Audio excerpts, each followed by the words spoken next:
Hi, everybody. I'm Paladin Hulk, and I'm going to be GMing you some masks. I'm excited. This is like my second time GMing the system, so I'm super new at it. And as I understand it, a lot of my players are new to the system as well. Can I see a show of hands if you're new to this system? That's a lot of hands. Ye gods. So I'm assuming that maybe we'll have some rules questions, and then we'll figure them out together because I know almost as much as you do.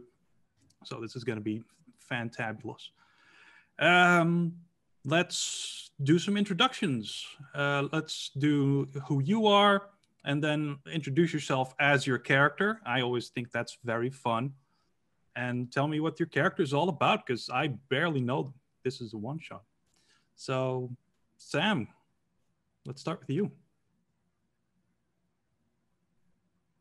Hi, my name is Sam. I also go by Smackaroni on like every social media thing ever. I am playing a character named Max Mulder. He is the Janus playbook, and his hero's name is Jump Shift. I think that's a pretty good introduction for now, unless there's anything else I should add, because we'll get into it in a second, I assume. I mean, I'd like to know what your powers are, just for of course. the general my powers overview. are, what are they called? I forgot. They're right in front of me though. My powers are, shoot, just a second. I have them right. Shooting. Gotcha. Nah. Forgetfulness. Yes, absolutely. That's a big one. I wrote them down. Here we go. Substance mimicry.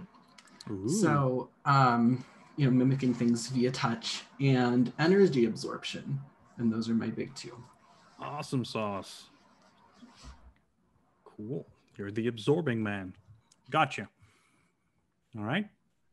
Is there anything else you'd want us to know about Max? Or Jump Shift? Goes by he, him pronouns, and he is 17 years old. A beautiful age. That means, because I haven't told this, the world, a couple years back, 20 years to be exact, everyone in the world got depowered, and then babies started being born. And the babies did have superpowers again. And so these are some of the first people to have manifested those powers.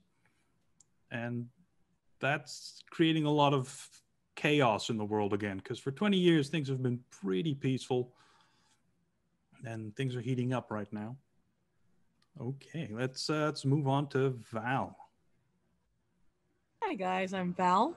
I use they and she pronouns. I'll be playing Tiburon Perez. He goes by Tibbs to his friends. And his superpowers include being a super strong shark man teenager. Did I hear Shark Man? Yeah, I'll be using the bull playbook, and we've got Tibbs was once a normal teenager, and then a supervillain trying to like regain their powers turned him into a shark boy, and now he's a shark boy.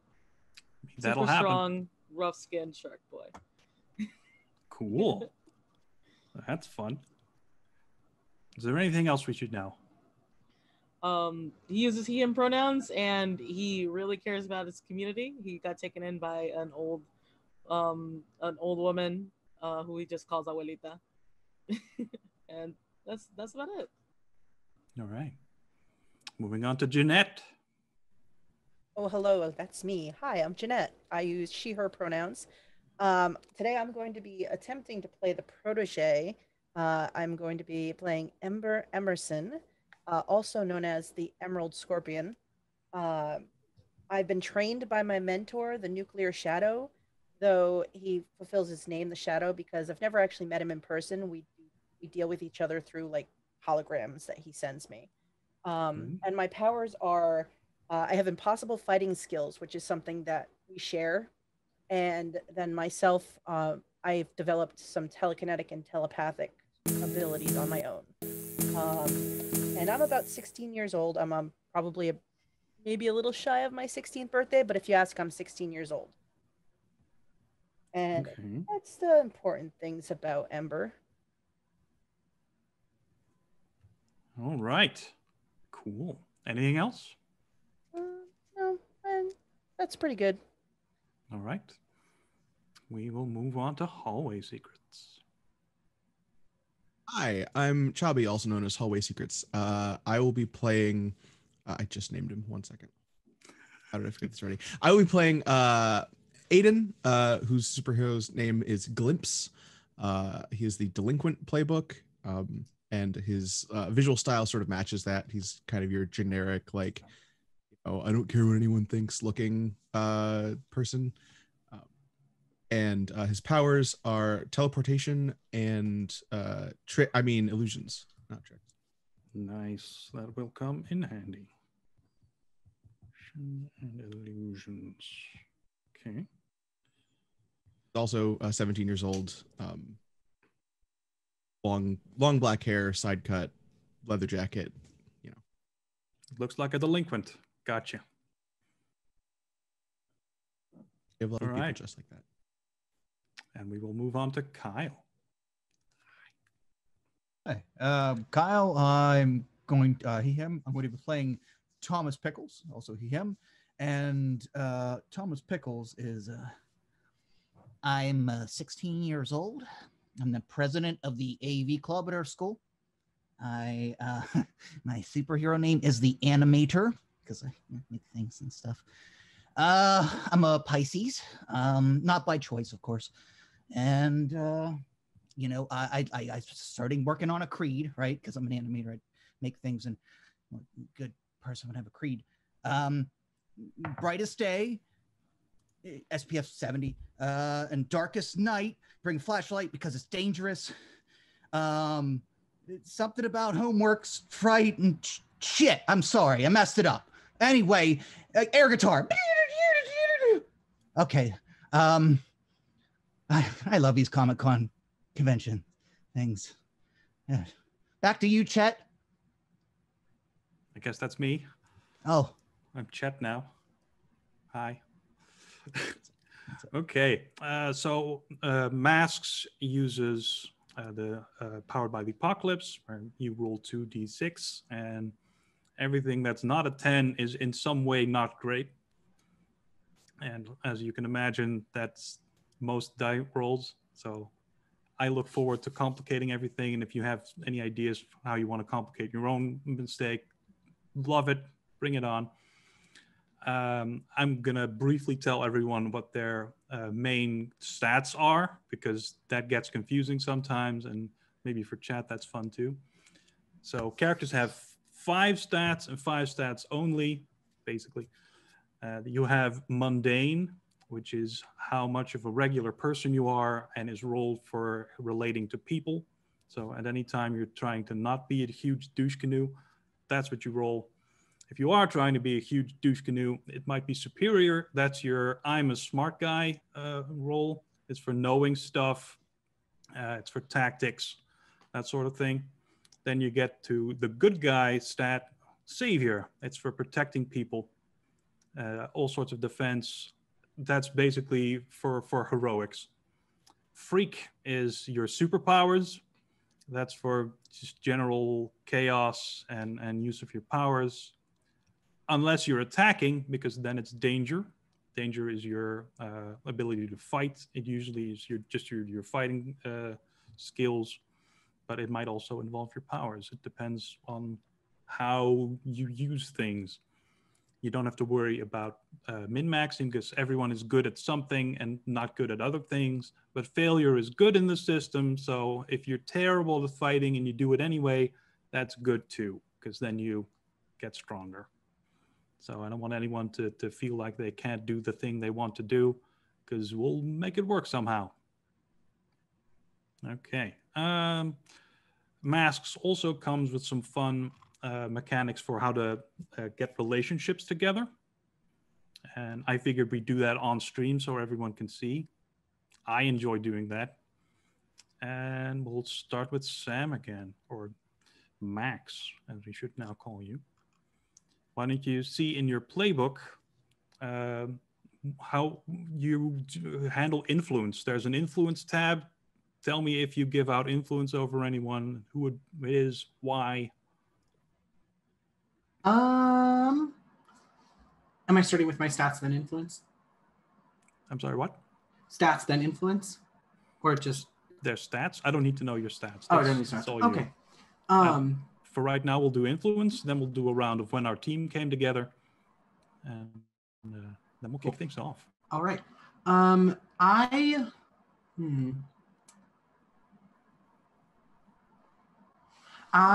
don't know if I have influence over anyone because I generally stick to pretty mundane interactions, being somebody who doesn't want to be outed as my secret identity. Yeah. You're the Janice. I can look it up. Janice, there we go. Influence. 2 of them have influence over you, according to your playbook. Who? Which one? Who has influence over me? 2 of these wonderful people have influence over you, which means that you care what they think. Like maybe maybe you hate them and you can't stand anything that they have or you love them and therefore you care what they think. Okay. It could be anything. Probably Thomas Pickles has influence over me, strangely enough, because being a member of a school club, I would not want my particular. I would not want to be found out by anybody at the school. I'm not necessarily a delinquent, but I'm not around. I miss class a lot, and kind of having somebody notice that would not be great for me. And then I would say probably Tibbs because I'm scared of the shark head. That makes total sense. All right, so the 2 of you can write down that you have influence over our friend Jump Shift, because that gives you, if you're ever going to roll against him or something, you get a +1, which is neat because you need all the +1s you can get. All right. And we'll move down to our shark guy. Do you have influence over or under anyone? So I have to know my relationships to people before I can give out my influence on my playbook. So the bull has a special mechanic that they have. Tiburon is going to have a relationship of someone that he loves and cares for, and is going to have a relationship with someone who is his rival. So I would want to posit the question to the rest of the party here, or the rest of our team, because consent is important. Who would like to be Tibbs's crush?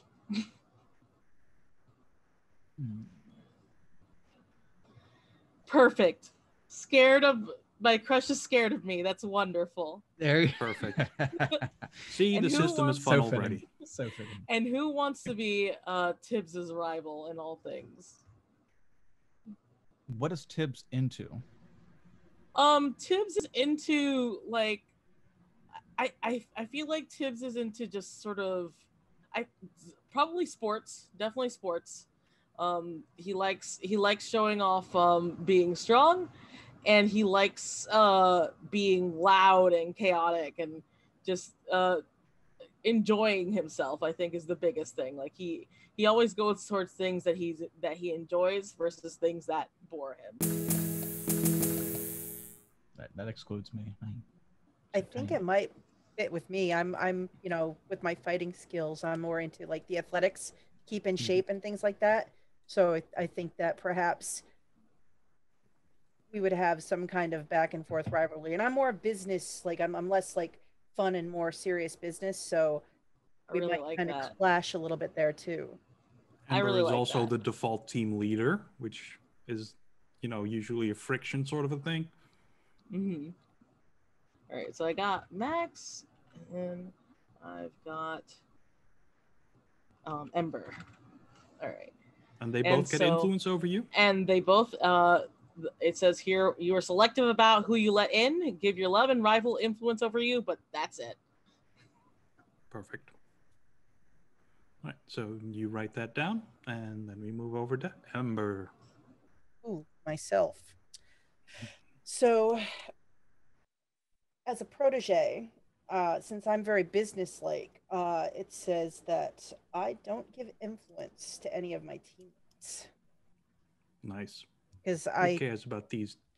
well, You know, I take my guidance from my mentor, and I've got experience. the shadow. Shadow. All right, well, that's easy enough.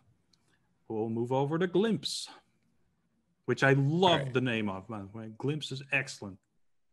I felt that's why I put it like at the top of my list to play this playbook. I'm like, you know what? This is awesome. I came up with a sweet name. Let's do it. So for my influence, I care way more than I let on. Give 3 teammates influence over me. I'm gonna give Tibbs influence, because of that, like, the sense of community, that's sort of part of his history is like, something that, um, something that Glimpse like secretly aspires to, uh, is to like have a sense of community with people. Um, I think, how popular in school is Thomas? So I was already thinking about this. I was thinking maybe Thomas would have influence over you. Maybe they're stepbrothers, and maybe you con him into doing your like homework or something, or there's like something that he covers up for you or does for you that because he likes having people owe him favors because he's so Okay. tiny. That's perfect because that also will tie into my relationships a little later. So that's cool. I like the stepbrothers idea. Let's go with that.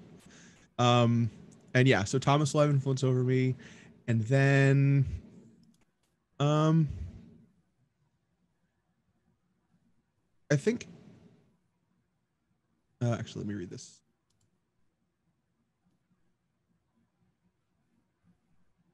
Okay.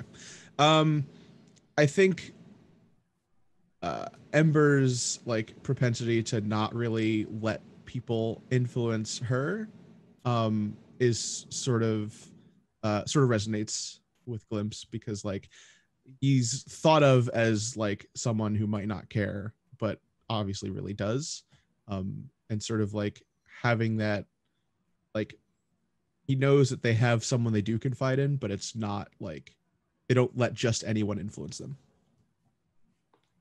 Well, I like that. Mm-hmm. Right, so everyone write that down.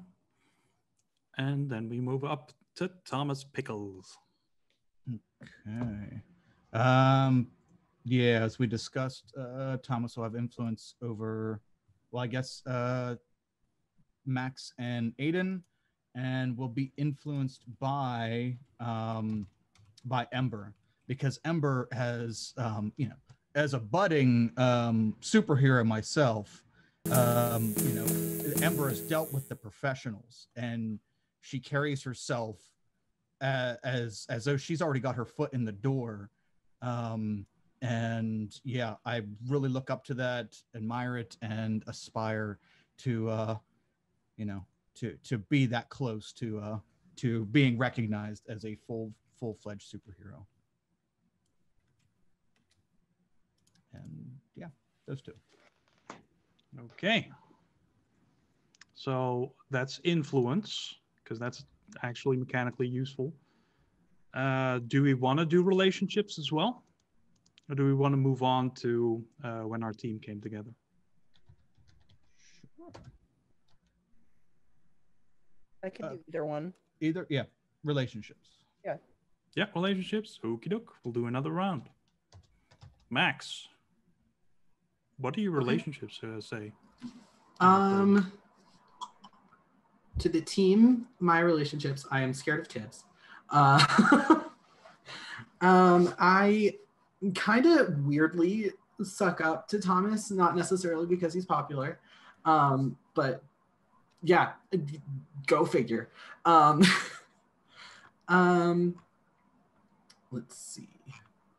I would say I don't think so. Nobody on the team knew me from civilian life. I I am very secretive about that. And let's see, I would refuse to tell anybody my secret identity because that kind of goes along with my playbook. But a little bit about that. He says he's an orphan by choice as a superhero. The fuck? Yeah. I didn't kill my family, I promise. That's what that means. Orphan by choice is what he says as a superhero because he wants people to think his family is dead. They're not, because we're playing a one shot and I can't like keep things hidden very long. Y'all, I think he murdered his parents. He didn't murder his parents. They're very affluent and very powerful, and he doesn't want to be linked with them. So he completely removed himself and lives either with a friend, which is why I'm bringing this up, because if somebody wants to let Max live with them, or he lives, and that particular person would actually probably know his secret identity. Whoever he lives with, or he lives in their hideout if they have one and no one wants to put Max up. I have a tree house, but I've already got one delinquent living in my house. I will not have another.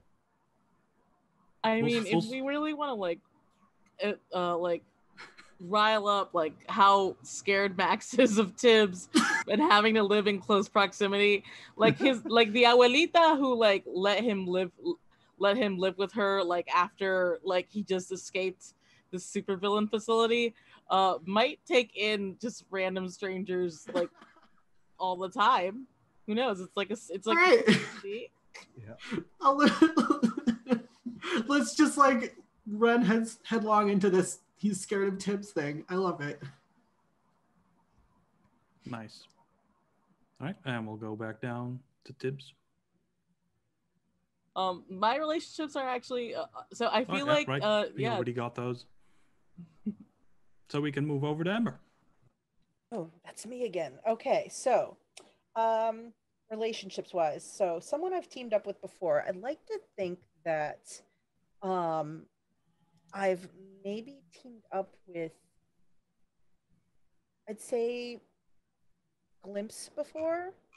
Like we've worked together a couple times on things,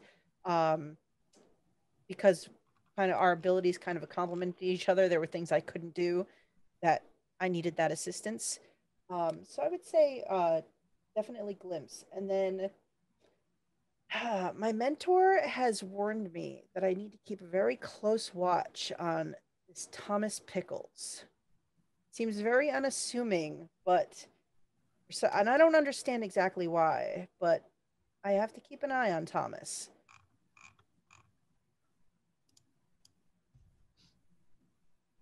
Makes sense to me.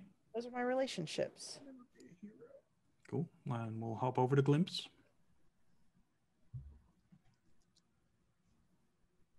You are muted. Yeah, but not in Zoom. I thought I was unmuting. Apparently I was muting. So I keep trying to impress someone with my antics. And I didn't really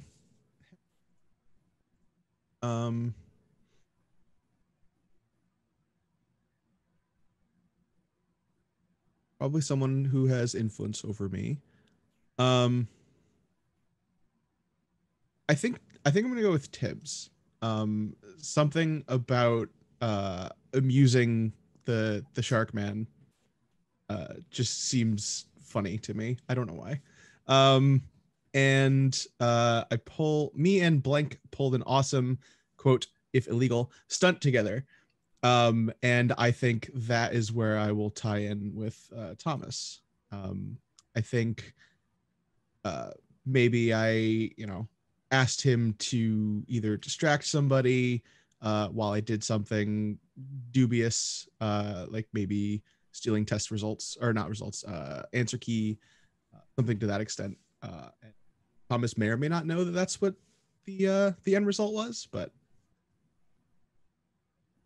sounds good. And we'll move up to Pickles. Yeah, Thomas has worked with his older brother. Maybe he doesn't. Maybe Aiden thinks that he knows more than he actually does. And he doesn't have a whole lot of common sense. So I think they kind of blew over his head exactly what you were doing, just that you were doing something wrong. And I feel bad for Sam. Or not Sam, Max. I'm sorry. I read left to right. No, Sam, I don't feel bad for you. You're awesome. I feel bad for Max. You know, the family and everything. And you know, that the dude with the shark head, you always act so nervous around him, and I don't understand. But you're always around him. So I feel bad that there's some kind of uneasy tension there. I don't know what's going on, but you know, I gave you my cell number and told you it was a hotline number in case you need to call it if you fear your life is in danger. Awesome. And I'm pining for Ember's attention, but she doesn't seem to reciprocate at all for some reason. I'm sure there's someone out there for you. Probably not in this one shot, but you know, you never know. Professional wise, you know, he's just in awe of her stature. And got nothing. Okay, so there's one thing left, the how our team came together. So I would like everyone to take a look at whatever it is that their playbook says for them, and whoever thinks theirs should be the one to go first, please do so. We destroyed our surroundings in the fight. Where was it? What did we destroy? It's definitely an arcade, for sure. We were in a fight. It was the Bloomingdale's boys. They were out of pocket, just straight nuts. Must have been all hopped up on caffeine and sugar, for sure. And what did we destroy? Let's see, the 1980s Teenage Mutant Ninja Turtles game, arcade game. It's a classic, irreplaceable in my opinion. And also a claw machine. And maybe Aiden walked away with one of those stuffed animals out of there. I didn't say shit because you can't win them anyway. So, you know. I mean, stealing from a claw machine is just karma, so. Yeah, it is asking for it. Mm-hmm. Yep, that's what I got for. All right. I'd like to set up. We defeated a dangerous enemy. Who or what was it? Was it the Bloomingdale boys? So the Bloomingdale boys, just to like sort of flesh it out, I think maybe they're like technopaths. So they were trying to like steal from the arcade in general and like steal from like the kids in the arcade. And I guess they're dangerous because they were targeting, you know, children. And I want to say that the reason that one of the 1980s Teenage Mutant Ninja Turtles was probably destroyed is because Tibbs probably lifted it up and threw it at one of these boys. Tibbs. Terrible. How could you, Tibbs? Right. Someone go next. What does your playbook say? Well, mine is when everything is over, how did we keep in contact and why? I would think that seeing our success in putting down this organized group of villains, I handed out these small, sort of nondescript, they just look like little metal cubes. And at first it's confusing as to what they are, but it's a gift my mentor had given me. If you hold your thumb to it and it recognizes it and you're the only one who can use it, they turn into tiny little robots that can communicate with amongst one another. But you can keep them hidden so you never know if someone has it outside of your superhero identity. And they're sort of they can be a little assistant and a little communicator all built into a little tiny metal cube. My brain has decided that how these robots communicate is just by yelling. They turn into a person. It's like, hey, hey. But only other robots can hear the yelling because it's on such a high frequency. Perfect. All right. We've got two left. Okay. Mine is we saved the life of someone important, either to the city or to us. Who was it, and why are they important? I'm thinking we saved Abuelita because maybe she was going on like a shopping trip, walking by the arcade that was on a strip mall. Things were just completely going crazy. She happened to get caught up in the fray, and we saved her life from the Bloomingdale boys causing the ruckus that they were causing. And obviously important because somebody who takes in people from the streets is a very sweet woman, it sounds like. And now I live with her, so... Mm-hmm. I'm also saying that she's the Miss Pac-Man reigning champion. Ooh. Just for fun. Because I like when old people play computer games. Because I'm old now, I have gray hair. Enjoy. All right, I think that's one left, right? Yes. So mine is, we totally broke some major rules to win the fight. What rules did we break, and whose rules were they? Ooh. I was kind of struggling with this one, but I think that in addition to, pelting the brothers with a arcade machine, we needed like a little bit of extra oomph. And so not telling any of the others, Glimpse had found a unassuming vehicle sitting around not being used, but something needed to stop the animate skee ball machine that was pelting people with skee balls. So someone, not naming names, may or may not have smashed said unassuming vehicle into said skee ball machine. So, Grand Theft Auto is a major rule. That's a rule that was broken. Damage of property, that was a rule that was broken. So I guess society's rules. Society. What Yeah. have they ever done for us? What do they know? Okay, perfect. So that's how our team formed. Fought some boys in an arcade, some damage, and then a lifelong friendship was born. Okay, and so we hop into our adventure where we zoom in on the town of, I didn't name the town, Matrixville. There we go. Nailed it. It's a metropolis, but not like a huge one. And over the last, superpowers are becoming more and more common as more and more teenagers grow into their powers and they become active.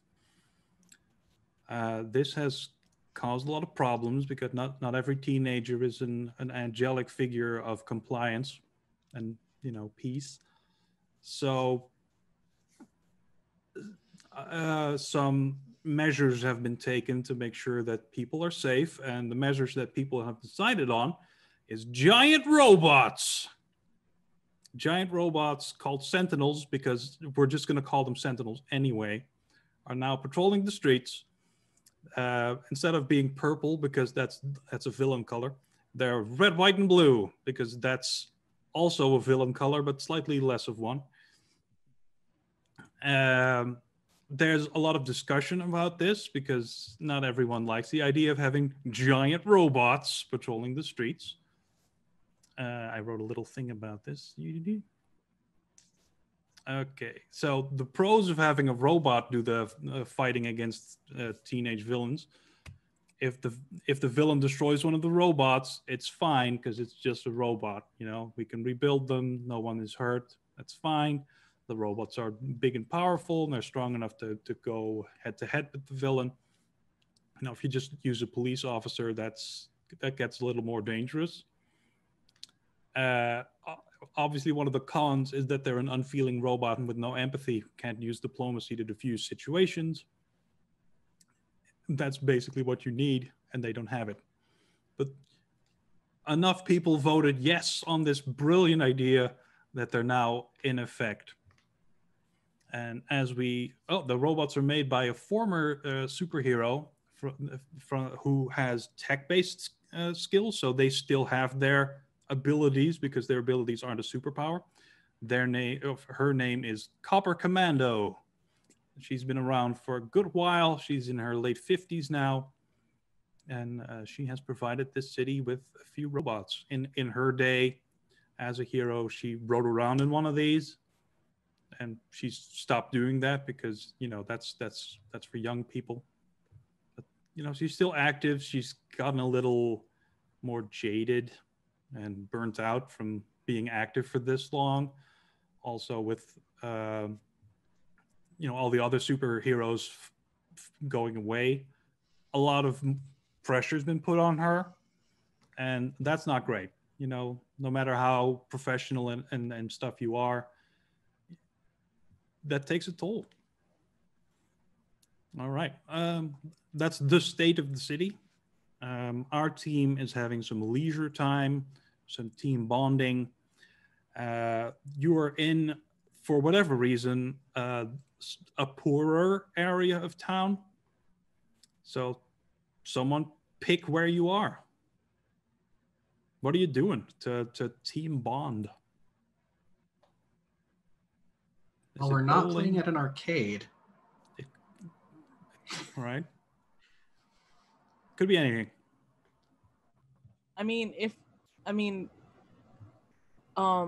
We could, if we're working on like community building and in like a poor area. No, this is a team building exercise for you. You're just hanging out as friends. Cough. That was my idea anyway. If you want to do something else, that's fine too. No, I just need you all to be together. But yeah, so I was gonna offer that like maybe we're in like a park or a community center at the place, because Tibbs would have been like wanting to go somewhere where he could be a little bit active. Well, I will also add part of something I bring to the team now that we've gotten together. My mentor has provided us with some sort of hideout, hidden base, if we want to come up with what that would look like. Maybe it's in the park. Maybe it's in the park. Is he gonna be there? He's always there. Oh, Shadow. I'm in. Maybe it's under like the gazebo. I like that idea.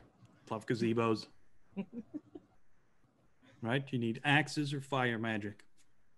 Well, that's the first line of defense is the gazebo.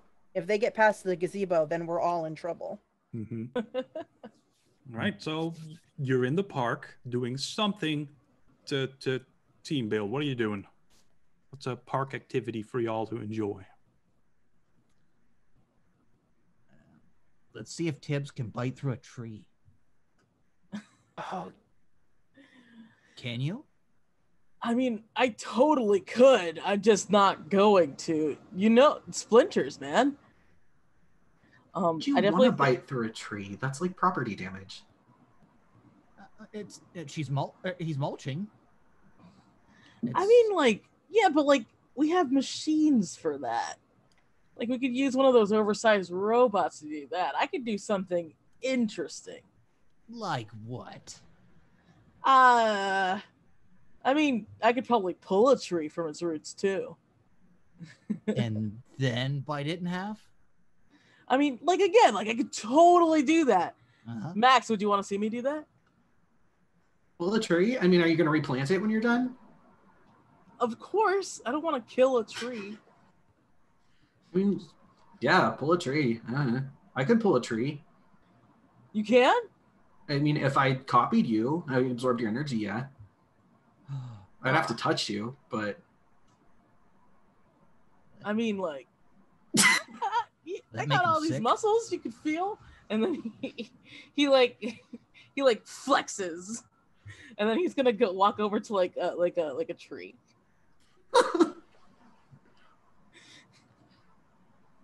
Is anyone stopping him from pulling a tree? Because otherwise... Max is just kind of looking at Thomas and is like, no. Really gonna pull a tree? Not me. Let him go, man. He's got this. Okay, then I'd like to pull a tree. I'm not sure. All right, give me an unleash your powers. All right. This is also gives us the chance for everyone to open their basic moves page or thing.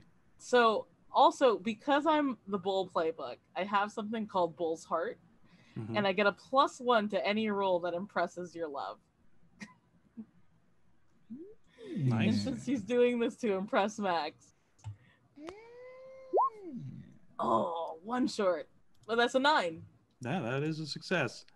You have But it- influence over me. You get +1 as well. Well, there you go. Neat. All right, so that's an even 10. That's a total success. So what happens? I think he just sort of like he squats and he's like, lift with your knees, not your back, and then he just tugs the tree out from the roots, and you see like the ground all like underneath it, just sort of like rising up because he's pulling the tree out with its roots. There's this gopher there. Like, What? Max The very goes, annoyed gopher. I thought you were just gonna drag a tree. No, that's impressive. All right. Yep. Now the better question is, can you put that tree back the way you found it? Wait, no. Flip it over and put it back that way. Wouldn't that kill the tree? No, trees grow like that. If you flip over a tree, its top will become roots. I'm dead serious. Do it. Okay, sure, whatever you say, Max. And he just flips it over, and I think he just sort of like slams the tree back into the ground. the gopher's like, I'm all right.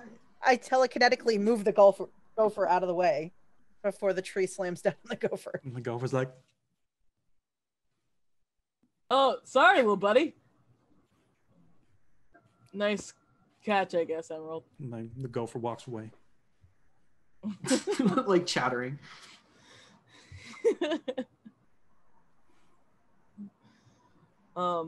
I think because Aiden's been a little quiet, Tibbs will be like, "Did you see that, Aiden? Was it cool?" You look over and Aiden's Googling the "do trees grow if you flip them upside down" thing, because he does not believe that at all. Please Google that in real life because I want to know as well. So I'm like Googling and then I look up and huh? What? Oh, that. Yeah, like I did the thing. It was really cool, Aiden. You should have seen it. I looked it up. The quick answer is yes, it should work. Trees can grow if you plant them upside down. Awesome. Isn't that a cool fact that we've all learned? It is. Do they have to be alive when you do it? I assume so, because if they- dead things don't grow. I don't know if that's like a spoiler for life, but Just saying. Nice Well, what if it's spoiler. dead and it still has like acorns or whatever? If it still has stuff on the leaves, I mean, those would grow. you know. Meh. Right. Well, the bar filled. So, does anyone want to do any more socializing before like the thing happens? Sure. Since Tibbs slammed the tree down, can I absorb the energy that like the seismic energy that came from that through my feet? Sure. Okay.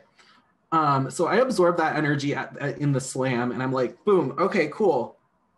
Hey, you guys want to see me try to pick up a tree? Who is significantly smaller, not very strong looking. Sure. By your mass to strength ratio, it doesn't look like you can pick a whole tree up. I'd like to see Physics it, are dumb, man. So he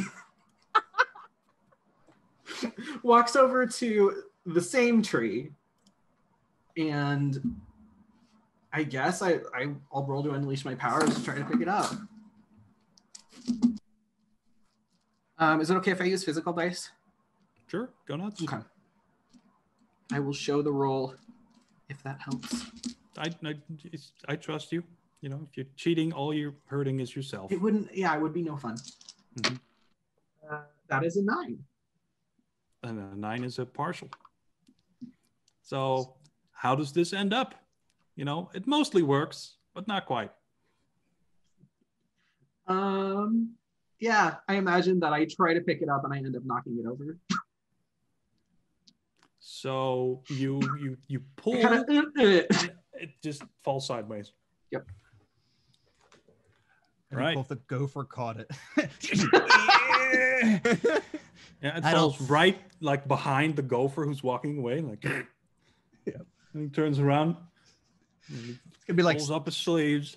the little Which scrap he doesn't thing. have, and he walks back over to you. He kicks you in the shin. Oh. And then he walks away again. Yeah, well, I don't have a home either now, jerk. Playing the card again. Oh, here we go. Mm-hmm. Tibbs is like, well, you can, you're staying with Abuelita. It's fine. I was still really impressed that you managed to pick it up. And that's like really cool, Max. And he's gonna like do finger guns at Max. Max gets up, kind of like brushes himself off. He's like, yeah, well, I couldn't beat you, so like, what's the point? Oh, okay. All right. Oh, no, good. Tibbs. I should make the thing happen because the bar filled. Okay. As you're all just standing around in the park, having a good old time, something is going to fall out of the sky, and that something is a person. I don't know if you're all going to notice this, but it, like, at some point you notice, and there's a totally black-clad human. Like there's a few bits of gear to their appearance, but otherwise they're just featurelessly black. Like, I don't know how you would get that way, but that's how that happens. And I'm assuming you're all too stunned to react, that maybe someone is very, like, unflappable when people fall out of the sky, which is not a normal occurrence despite the influx of superpowered people. And this person lands in between you with a very big thud. It seems like they're cushioning their fall in some way. And then they bound back. And there's a little shockwave that hits all of you. And by little, I mean large. And I need you all to take a powerful blow. Whoa. Yeah, you know, those people range, they're not the greatest. Where do I mark that at? Somewhere in the distance, It's Raining Men plays.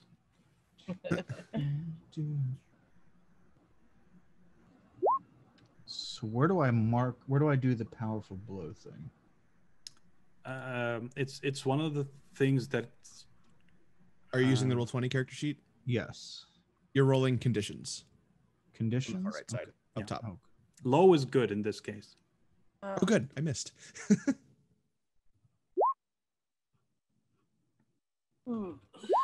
Yay. Hey, looks like you're all doing pretty well.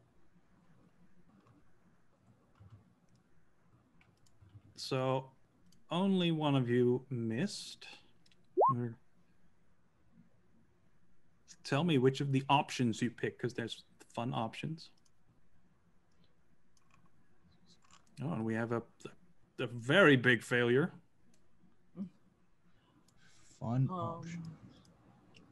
So out of all these conditions, Mm-hmm. I feel like after being slammed to the ground with like a shockwave, Tibbs is angry. All right, you fall to the ground and you've taken the angry condition. Mm-hmm. Okay. And then we have someone who needs to take the big one, because you either remove yourself from the situation, which means you pass out and ignore the rest of the adventure. I wouldn't pick that one, but you know, I'm not your boss. Or you lose yourself, control of yourself or your powers in a horrible way, or two options from the 7 to 9 list. Pick a card, any card.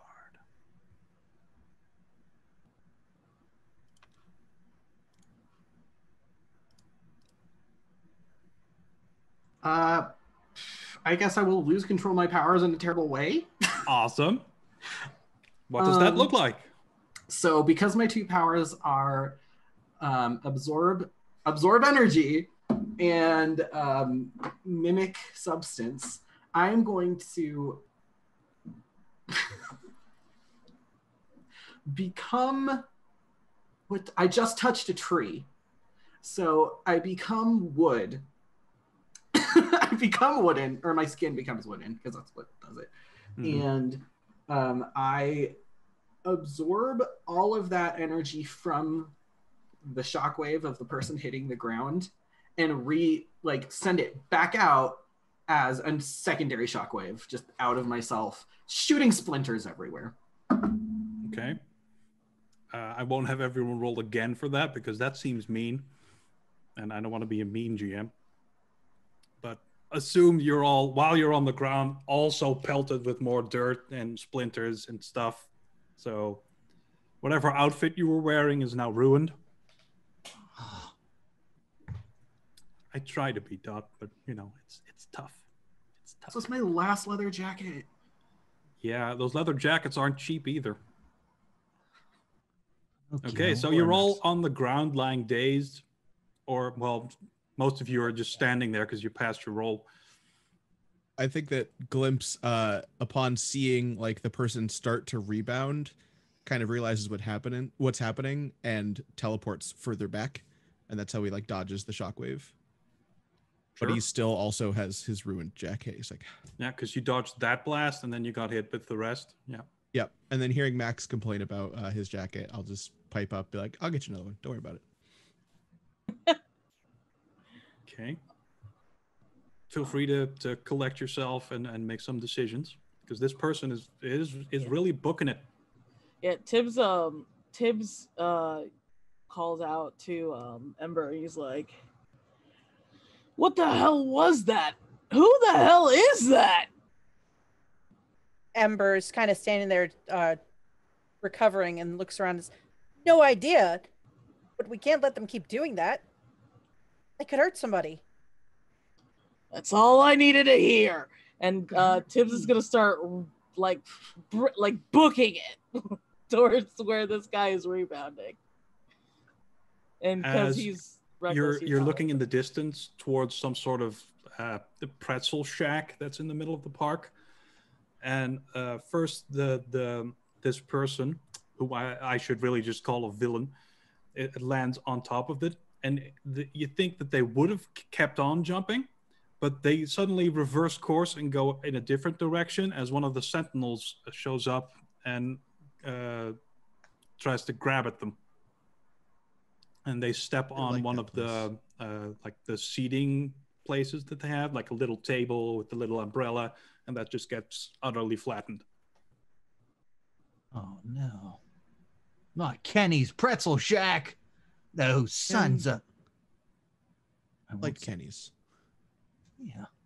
All right, so we're going into a chase scene now. That's the point of this. I'm just going to tell you. Feel free to ignore the fact that there's an actual bad guy. And what I want is a chase scene. We're in an action movie. The point isn't to get the bad guy. The point is to give me a cool chase scene. Everyone on board? Okay, so Totally.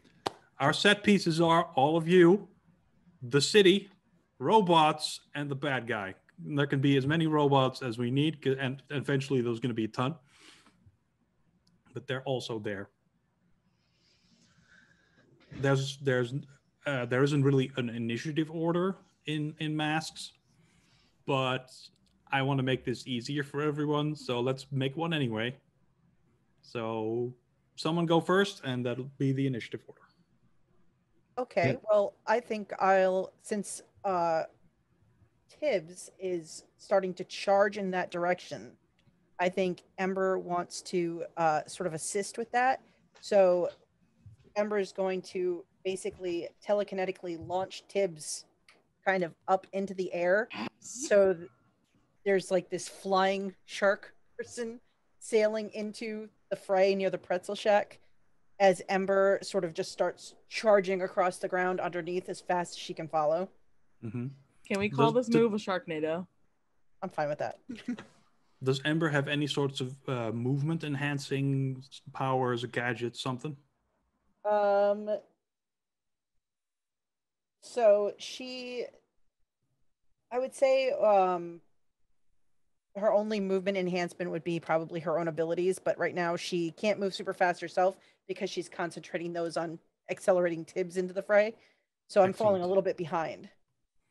All right. Well, make a roll for this. This sounds like another unleash your power. Okay, how do I do that on here?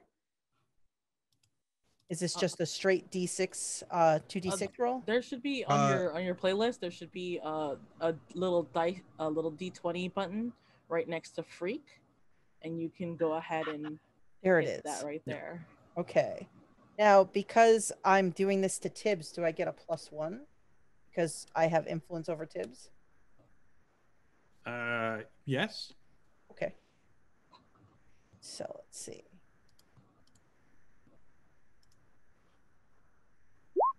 I got a 6. That's not good. You want to tell me how you messed this up? I think that I launched Tibbs, and I wasn't really paying super close attention to the whole tree situation that happened. And I didn't expect those roots to be where they were, because that tree used to sit a different way. So Tibbs may impact the tree before actually getting to the pretzel shack instead. Ouch. All right. So Tibbs goes skidding past this tree and across the floor. Almost. So close. Good thing Tibbs is tough, so he can take it. All right. Ember's first. Who would like to go next? So Aiden sees this happen and just goes, and his sort of face goes, there's like a black like shroud that sort of like pops up over his face. He likes looking like a badass when he's doing his hero stuff. So he just like puts up this little facade and just teleports to the nearest road. The plan is to find a car that's going in the right direction and zap onto it and ride it towards the target. You're gonna teleport to a car and hopefully drive in the right direction. Yeah, well, I'm gonna teleport to the road, find a car that's going in the right direction, and then pick that one in particular. Okay. So teleporting to the road is then the thing you're gonna do, and after that, okay. Go for it. Give me an unleash your power. Sure.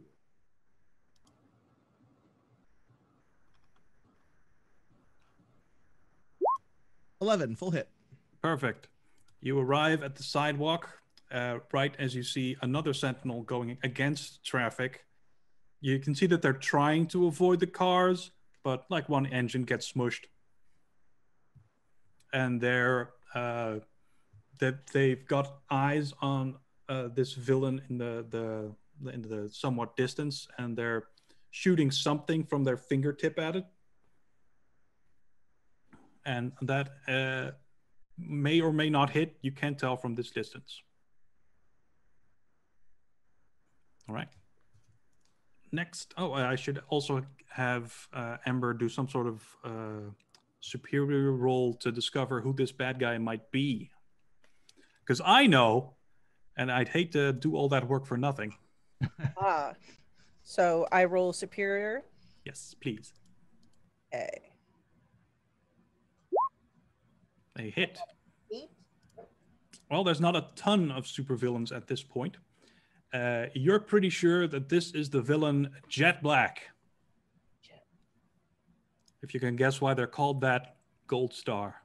I think it might have something to do with the outfit. Yeah. You're not like super sure what you think there's some sort of thief, but like the details, I don't know. Their powers are super jumping, sonic blasts, and you think they're a hacker, but maybe you got that wrong. All right. Who would like to go third? Max, how are you? How do you want to? They're leaving. Are you okay? Can you run fine. with wooden knees? I can change back. Oh, that's good. Okay. Are you gonna be okay if I go? Yeah. I'll go change into a magnet or something and stick myself to a van. It's fine. Go. Make it a nice cream truck. All right. Yeah, I'm going to coalesce a large pair of wings. I'm supposed to use one burn to do that, and then another burn to animate them. So I want to put a set of wings on my back and animate it. Okay, that playbook is the most confusing out of the Is it the basic ones, the Nova. I have no idea. So it's under constructs, under the burn thingy. Constructs, right? Because that's the. Which of those 6 superpowers do you have again? Sorcery. Sorcery, magic. Okay. Okay, so you roll plus conditions, and then we see what happens, how many burn you get, which you can then spend on this stuff. Okay. Conditions. Do I add or minus anything here? No? I don't think so, unless you have a condition. Any. Okay. Huzzah. Okay, that's a hit. And according to the book, that means you get 2 burn and 3 conditions. Ouchies. What's that? That's on a miss. Oh, that's a miss. Whoops. So 1 condition. Thank you. I would have totally messed that up. Because I didn't see any numbers, because on a 1 to 6. Okay. So 1 condition. Pick a card. Are you afraid? Are you angry, guilty, hopeless, or insecure? Okay. So it's going to work, but I accrue a condition, right? Yeah. I think it'll work, and the wings will work, and I'll start flying, and then I'll realize the wings are really short, like Cupid wings, like they shrink for some reason. Instead of being cool, angelic, or hawk wings, they shrink down to tiny little Cupid wings. And I'm flying by Ember, and I'm like, son of a bitch. They work beautifully. Yeah. But I look ridiculous doing it. So you're insecure about yes, this? insecure. Insecure. Yep. Excellent. Okay. I think we also should have you still roll to unleash your powers, right? That makes sense to me. Sure. What do I do that? That's freak. Freak. Okay. Uh-oh, didn't do anything. All right, I'll roll it again. Probably asked if you had any pluses or minuses. Sometimes a prompt will pop up. No, yeah, it does, but then I click submit. I put 0. I leave it to 0, and I click submit, and it's not showing up in Roll20. I've done it 3 times already. Have you actually is the box filled in next to a value? No. With a 0? With freak, no. Put a 0 in there and then try rolling it. Oh. There we go. Yeah. Shazam. Thanks, Jeanette. Cool. Woo! Teamwork makes the dream work. Yes. All right, so that is a hit, which means something happens. Powers. It's already humiliating enough. 7-9, you mark a condition, or the GM will tell you how the effect is unstable or temporary, or you do something messy. So is this an additional condition? You could do that if that is your choice. No, I don't even know. I don't know what's going on. I wouldn't choose it. No. Like I will. Okay, pick so the other one. Okay, whatever the other one is. I've already got. All right, so you're gonna get your wings and you're gonna zoom after them, and the effect is unstable because your speed is it varies. It's not like one stable thing. Sometimes you're going way faster than you thought you were going, and sometimes you just can't get further ahead. Mm-hmm. Okay. It gets a little awkward, which ties into the insecure thing. Okay. Because sometimes you're like, I'll get that jet black guy in no time. And then you're like, oh, wait, no. Hovering around. Yeah. Okay, sure. Okay, perfect. So here's 3. 2 more to go. Glimpse or Max? Oh, Glimpse is already gone. I'm a dumbass. Tibbs or Max? Max. Max, okie doke. Cool. So Max sees that everybody's kind of gone at this point already, and just kind of like, and just starts running after it because I don't have, and like my powers are what they are. I do have some like extra agility, so I can maybe parkour over some stuff to make my, more as the crow flies rather than following streets. But otherwise, I'm just going to follow on foot until I see something that I can either change my physical form to help me move faster or something that I can absorb the energy of. You will come across a teenager on a scooter who's just standing there looking at all this while the giant sentinel walks by. And I will give you the opportunity to take that scooter. I take the scooter. I push the kid off and I'm like, I'll pay you later. And just, hey, my scooter. Aiden approves very heavily. Cool. Good. So that's not a powers thing. So you don't have to roll to unleash that. We'll just have you go. Maybe you do like a cool, twisty driving away thing as you try to get this scooter under control because you're going top speed. Yep. If I had, yeah. I'm just going. Yeah, and the kid is like, I'll tell my mom on you. All right. You're like going next to the sentinel, like, with the legs, and it gets a little dodgy. If this was a computer game, we'd be doing quick time event, and if you messed it up, it would step on you. It won't step on you because that would be a sad way for this to go. If these sentinels see us using our powers, are they going to attack us? No. Okay. Unless you do something super criminal. Okay, I didn't because know. they're law enforcement robots. Yeah, but I didn't know with the supers thing being not a thing anymore. I didn't know if they just, Incredibles didn't like supers at all. Yeah, that's not the thing.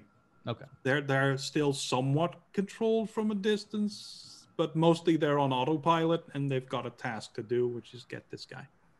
Okay. At least that's what you think. We're down to Tibbs. So Tibbs has been recovering from this telekinetic launch. He pulls his face up, and I think he spits out a bunch of dirt, and he's just he's so angry and frustrated because he had he felt like he had a good lead, and then he got all messed up, and I think he can he see Jet Black right now? Yeah, Jet Black is in the distance, jumping between buildings. He's just at the edge of the park, now going into the city. How large are these sentinels, my friend? I think a sentinel's about 3 stories tall, right? That sound right? Neat. So I feel like Tibbs is gonna make a very hard run, and I think he wants to bash into the he's really angry, so he wants to break something important, and so I think he wants to bash into one of the legs of the sentinel so he can run up it to try and get close enough to jump at this Jet Black character. Mm-hmm. So the plan is to climb the sentinel and then jump from there. Yes? Yeah, the plan is to knock over the sentinel so he can run up it. Okay, sure. Go nuts. That's would be a danger roll, I think, because that's an attack. I'm cool with that. I got +3 to danger. Danger. What's up? That's a 12. What up, danger? Nice. Let's see, what do we got? Full hit. Awesome. Mm-hmm. So you grab the sentinel's heel. It stumbles onto one knee, and you run up its back as it tries to grab you. and it says, "Halt! You are hindering a police investigation." And then you just leap from the sentinel to a tree, and the branch just very much buckles under your weight before snapping back, and you go sailing. Yes. Because that's an action scene. Cool. All right. I will do the sentinels and Jet Black now. Jet Black is bouncing between buildings, and you see one of the sentinels is flying in from sort of in front of him, and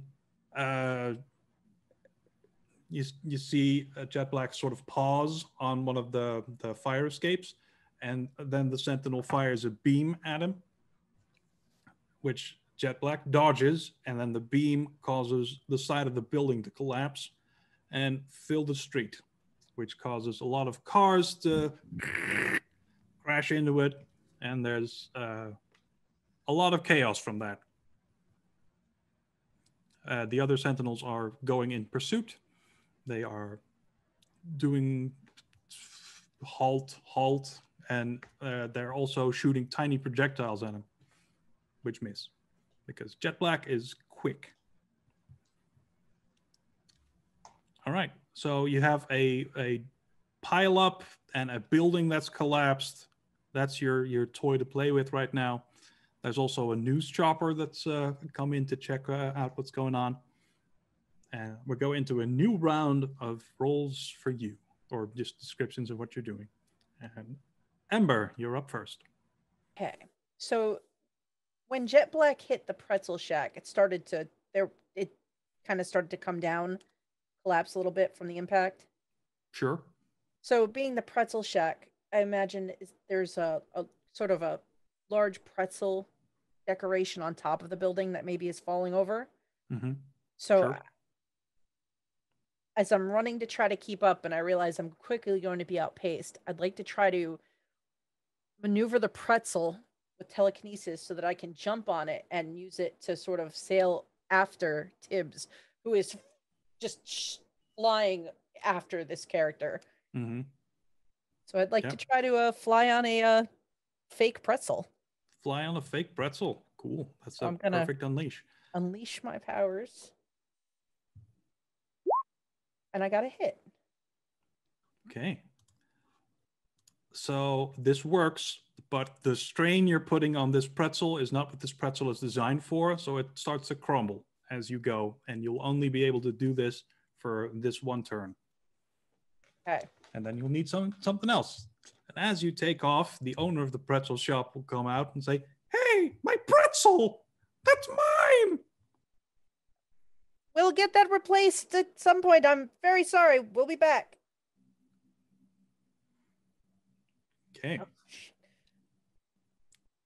I see you zooming through the trees as the trees also scrape bits of the pretzel off. You are making excellent time now. The salt on the pretzel is the first thing to go, and then the pretzel itself starts to fall apart underneath my feet. Mm-hmm. Perfect. We're really booking now. Okay, Glimpse, you're up. Okay.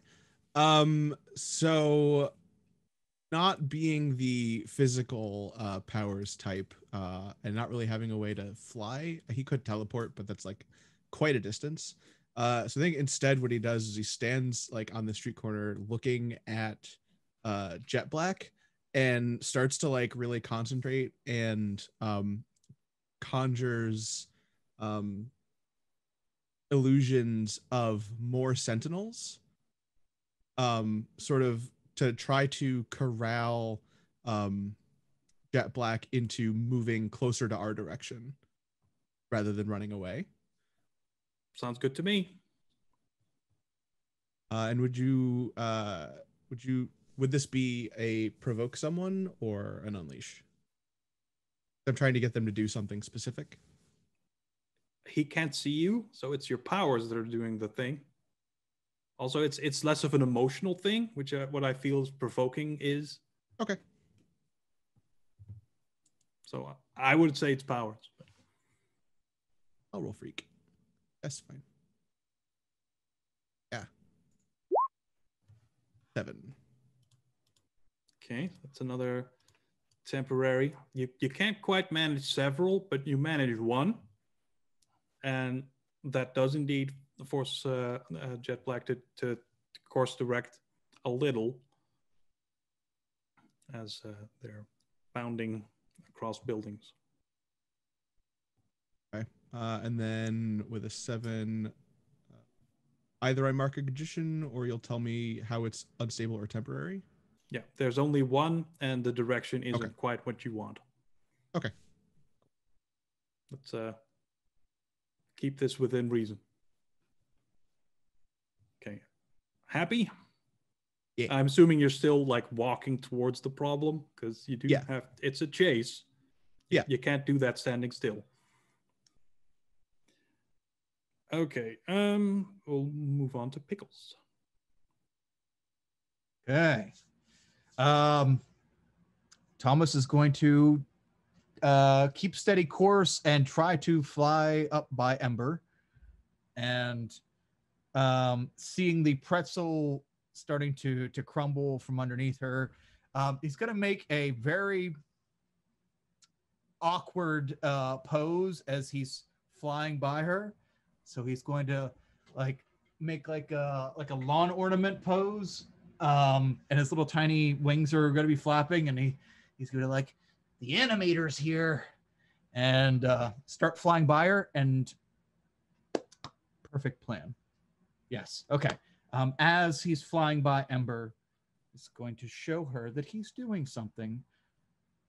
So he's going to pull out the cube that that Ember gave us all, and allow it to be in its little animated person form. And he's going to say, "Okay, buddy, just like we rehearsed." And I'd like to unleash my powers again. Am I allowed to do that right now? Of course, you can do that as many times as you'd like. All right. Want to unleash my powers again to create a little mech suit for the little cube guy. And yeah, that's what I'm gonna do. Can I ask what the point of this is? Besides it being awesome? He's going to help me destroy Black. Whoa. Is he turn music on? Is that my shit? Okay. He's going to help me destroy the villain. The animator is here. Yeah. Right? Am I allowed to do that? Sure. Okay. I wasn't sure if you were asking, like, yeah. No, I plan on. This is a very open system. You can do whatever you want. Okay. As long as it makes sense in some way, and I'll tell you how it turns out. Okay. Let's see here. So I roll conditions. Unleash your powers, right? Yeah. Because you don't have to get more burn. You have burn, and you use that to get constructs. So you can just do that now, I think. Oh, okay. Cool. All right. So I just do it. Do I have to roll any conditions afterwards? Yeah. If you wanna use one of those other flares, you have to spend another burn, and okay. You have 3 of them. Okay. So yeah. I'll spend a burn to manifest a little tiny mech suit, and I'll have the little robot climb inside of it to make it a little bit bigger, and I'll hold as I'm flying along. Just hold it out and show Ember.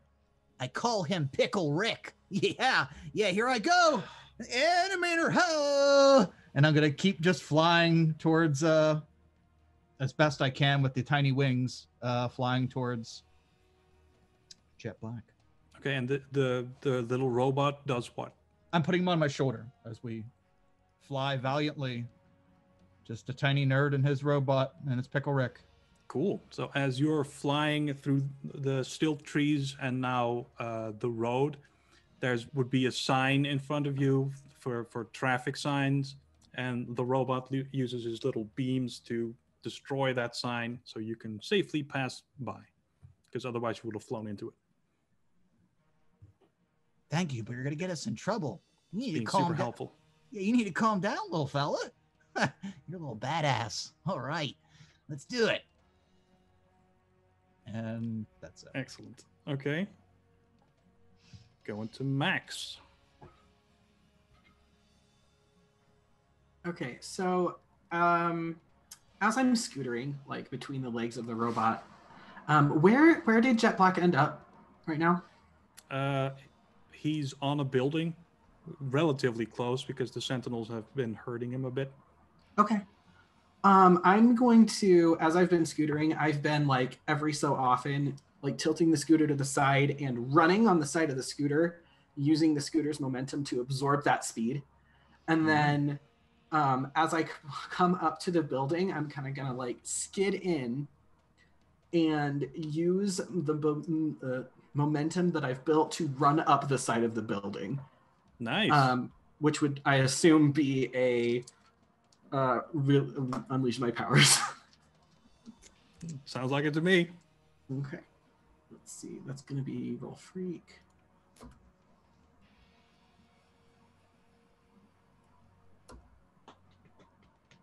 Why Whoops. is that? Hold on. I am doing my best. Yeah, so that's not great. No. What did I roll? Hold on, it's all the way at the bottom. A 3. Oh no. Mm-hmm. Wonderful.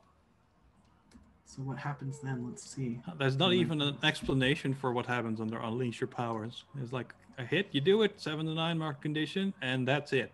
So I guess I mark 2. that sounds good to me. Okay. And you get like halfway, and then your power gives out, and you're just like hanging on a windowsill. Miscalculated how much energy I'd need there. Mm-hmm. A scooter is an awesome bit of technology, but it's a scooter. For a superhero who works with physics to say that physics are dumb, might need to work up on that a little bit. Yeah, physics are not dumb at all, really. I'm coming, And- Max. There's And he's just just this, hanging off the side of the building like, ah! and this guy in just a shirt comes to check on you and like, hey buddy, what are you doing out there? There's a guy on top of your building. I don't care about him. I care about you. What are you doing by my window? Trying to get the guy. It's fine. Did you read my window, dude? It's fine. Go back to your mild-mannered civilian business. I'm just trying to get up there. How am I supposed to concentrate on my Golden Girls with you hanging on my windowsill? You're what? And he licks it. What episode? Which episode is this? Yeah, exactly. The one where Sophia refuses to eat sushi, Oh, not bad. which is a real one, because in that like age, sushi was bad. Instead of now, where it's amazing.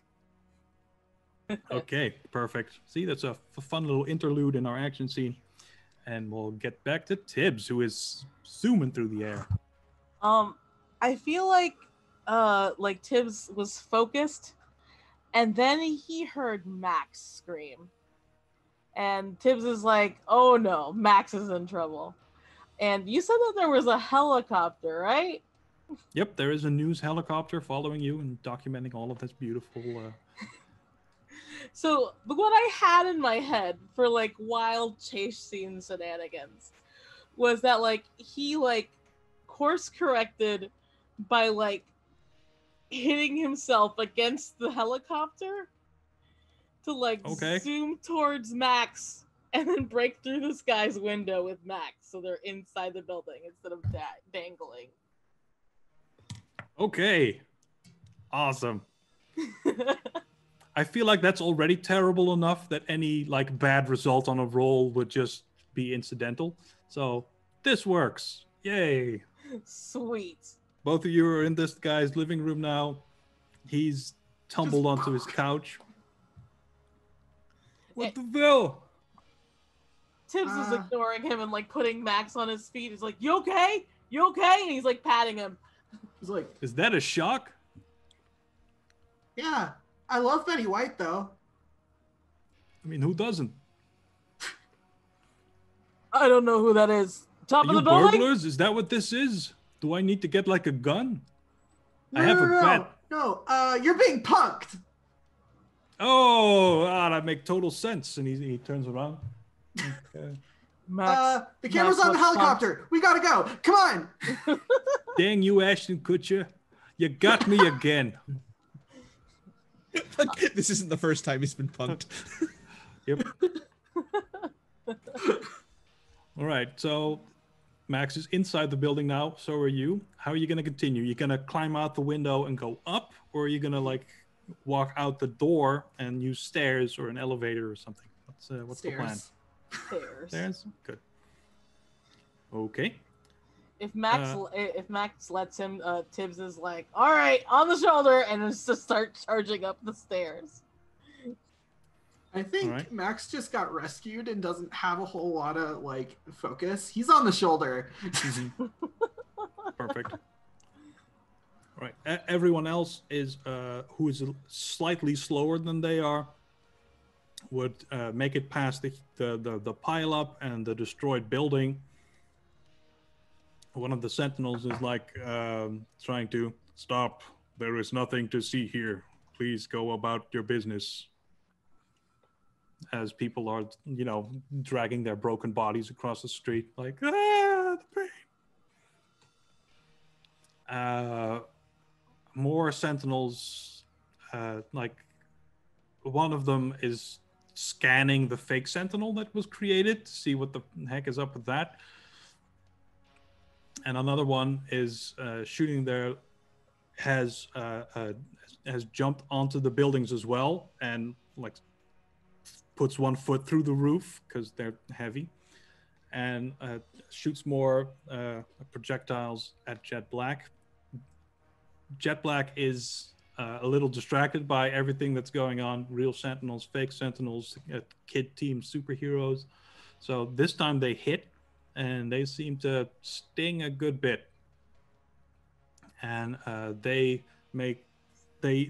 concentrate, and you feel like the energy sucking in, and they do one massive jump deeper into the city. All right, let's do one more round of chase scene, and then we'll get to the place. Yes, or do we want to get there now? It's all good. Buddy, whatever you want to do. I'm down for another scene. More chasing? Sure. Excellent. All right, Ember. Okay. I would like to, I think I'd like to assess the situation now that I kind of can see where Jet Black is heading. I want to try to sort of get a better idea of how to try to get ahead of this, maybe. So I believe I roll superior. Yes. Yes. Good call. Let's see.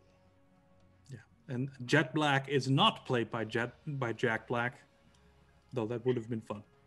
It's true. All right. So, excellent. Full hit. 12. Ooh. All right. So let's see here.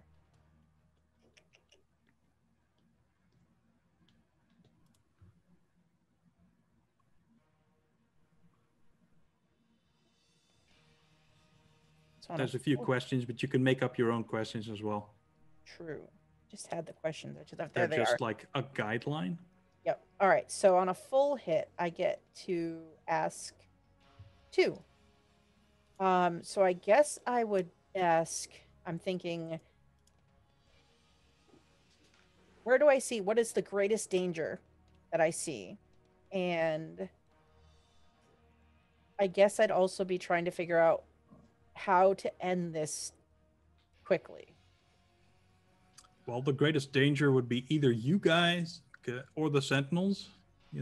At this point, it's really just either or, because both of y'all seem to be doing quite a bit of property damage, and also both sides seem to be ignoring the property damage that you do. It's fair. As for how to end this quickly, it's a chase. You just have to catch him. Okay. But you also feel like I can give you this for free. The direction that he's going, it's like he put some thought into this. You could tell. And you're pretty sure he's heading towards the church. There's a tourist attraction church close by. It's very big and like pristine. You think he's heading there. Okay. So I assess this as my pretzel is still flying but crumbling beneath me. Yes. Now that as it crumbles, I'm going to sort of try and tumble to the ground and land on my feet and keep moving. And then sort of access my little cube and say, tell them all to converge on the church. And I imagine the little robot, though I can't hear it, starts yelling. Hey, he's heading towards the church. And they tell you. And I will make haste the quickest way I think to get there, trying to avoid further property damage. I make no guarantees. Yeah. Do you find some sort of vehicle? There's a lot. Are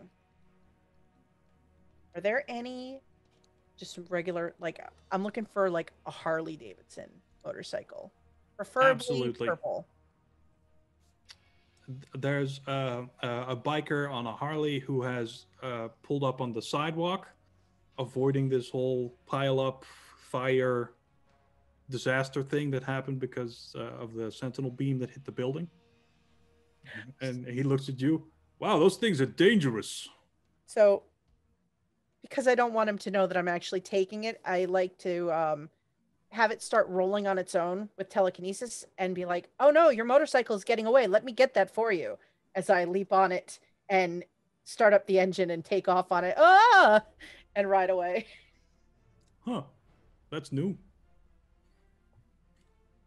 All right. You zoom off across the city. You have to avoid that little collision block. Or you have telekinesis. Maybe you... Oh, I'm looking for something to ramp that bike off of. Yeah, you're going to do a cool jump. Like maybe you move some piece of metal as the ramp. Yes? Yep, the hood of a car goes up at just the right moment and the bike goes off the car. Perfect. So ET. you're driving at like a solid wall, or what it would appear to be like at the car. And at the last minute, you move the hood down, jump up, and you boost yourself over the thing, landing safely on the other side, and continue to drive towards the church. Excellent. Excellent. Okay, and we'll move on to Glimpse. Well, now that we have a clear destination in mind, Glimpse is gonna drop the illusion. There's no point in maintaining it. And like start trotting a bit, and then zap onto the back of one of these sentinels that is chasing after Jet Black. Okay, you're gonna teleport to the one that's on the roof and has its foot through the roof. Close enough. It will rocket after him shortly. Giddy up. Right, give me another Unleash Your Powers. Got a 10 full hit. Perfect. You're like right on this thing's shoulder. Yep. And it Onward, my trusty steed. Yeah, it wrenches its foot out of the roof, and first it jumps into the air, getting almost to the point where it can take off. You know, the rocket boots flaring, hits the ground, melts. What could there be? Like a manhole cover, and it opens because it just melts away, and zooms in after after Jet Black and your friends. Meanwhile, it continues to fire on Jet Black. And you can see now that its finger opens into a rather big gun, but it shoots rubber bullets. But the rubber bullets are equally large, so...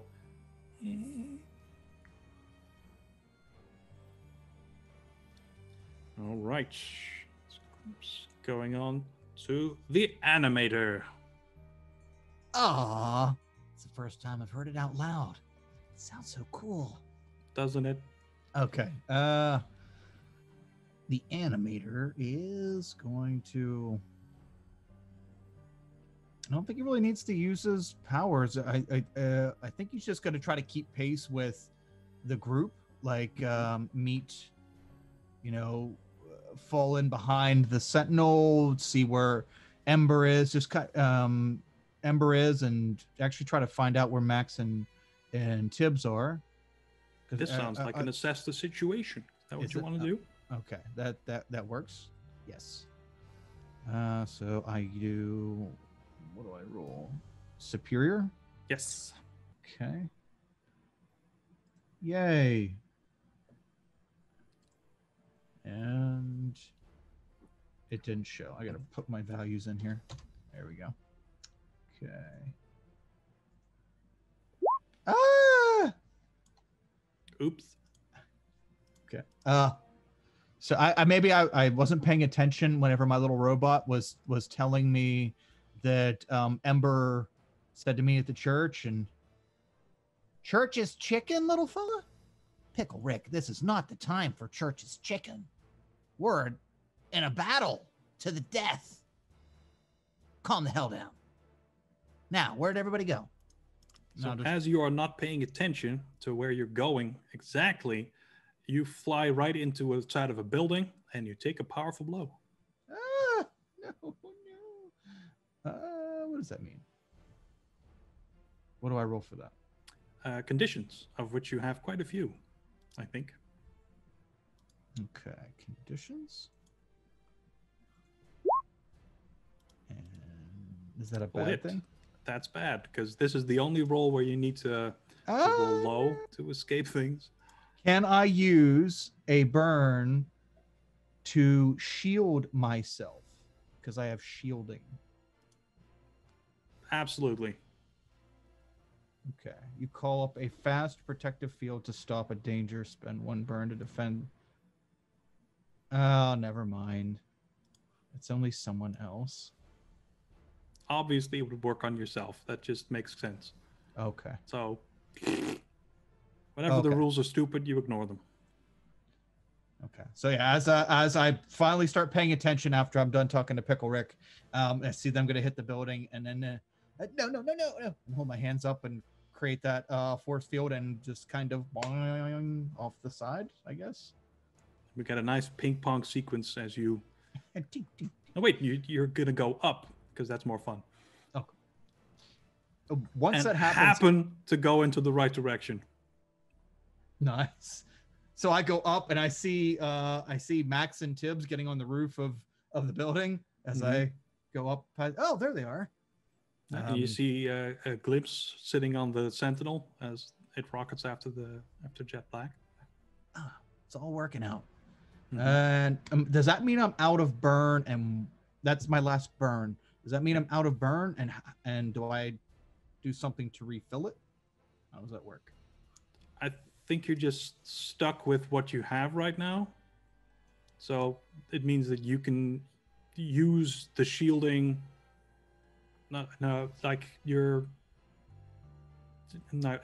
What you've done now, you have the shield up around yourself.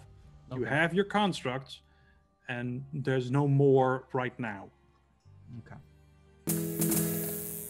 You can still use it, but your power's just not those two specific things, which I think are slightly more oomph than the others. Again, this is the most difficult playbook of the basic set. Yeah, so basically, like, at the beginning of the scene, you charge your powers, right? That's the conditions roll at the beginning. And then you keep those 3 burn, or whatever you get from that roll. You then spend them to basically unlock aspects of that power. So, like, you've got your constructs, right? You've got your wings. So now you can use those wings until the scene is over. You have shielding. So you have that ability. Yeah, so basically that's... Yeah, the shield will stick, right. Like, the wings will stick, and your robot sidekick will stick. Gotcha. Okay. And now it's just up to you to use them in interesting ways. Or not. Accept the challenge, sucker. Nice. All right, and we'll go to Max. Cool, so we're at the top of the building, and Is everybody up here now? Yes, everyone is sort of in the air past the giant collapse and is heading towards the church, where we feel Jet Black will end up. Heading towards the church. Okay. Hmm. So I'm going to. Okay. Max looks at Tibbs and says, "Hey, Tibbs, can you throw me?" I could definitely throw you. You want to be thrown? Yeah, I can absorb my fall. That sounds frightening. Yes, I mean- it does. How the fuck did you practice that? Jumping off buildings. Yikes. Started with short ones. It's just like Miles, you know, you start slinging off a short building and then you... Yeah. But yeah, you throw me, I can absorb my fall and just use it somewhere else. The fall, that is. Okay, Alright, I'm kind of uncomfortable doing this. I don't want you to get hurt. But if you say it's okay, I'll believe you. Totally fine. And so we hear our robot screaming that like we have to get to the church. So I think Tibbs is gonna like sort of like head towards the edge of the building and sort of look for where look in the general direction of the church. And then he's like, all right, it's gonna be on your hips. It's fine. And Max is just he's like not. He's like, he seems a little awkward about this. Dude, you're kind of freaking me out. Just throw me. Just throw me. Fine. It's okay. Like, he are you gonna back eat over me his head or... and like chucks him? And you just hear as he like pellets through the air, like, nice stuff. Oh boy. And Nice. I'm gonna have to unleash my powers for that, or else Yep, let's I see can't. where you Or land. else you're gonna die. I won't die. I'll just take mega harm. Nice statue of Poseidon with his trident out. Oh no. Oh, this didn't go well for me last time. Let's hope it goes well for me this time. Let's see. Roll freak. Boom! Hey, it's a hit. Rolled a hit. All right. You tell me, where do you land? Well, I So rolled that a, it's not the best. yeah, I rolled an 8, pretty so it's good. not a 100% success. Mhm. I probably land in like some shrubbery on the front side of the church that was probably some like, I don't want to say topiary, but was nicely trimmed, and I'm just not having a good luck with plants today. So as a reaction, I probably express some plant traits, wood traits again, and definitely get a little beat up, scratched up, landing in those shrubs. Nice.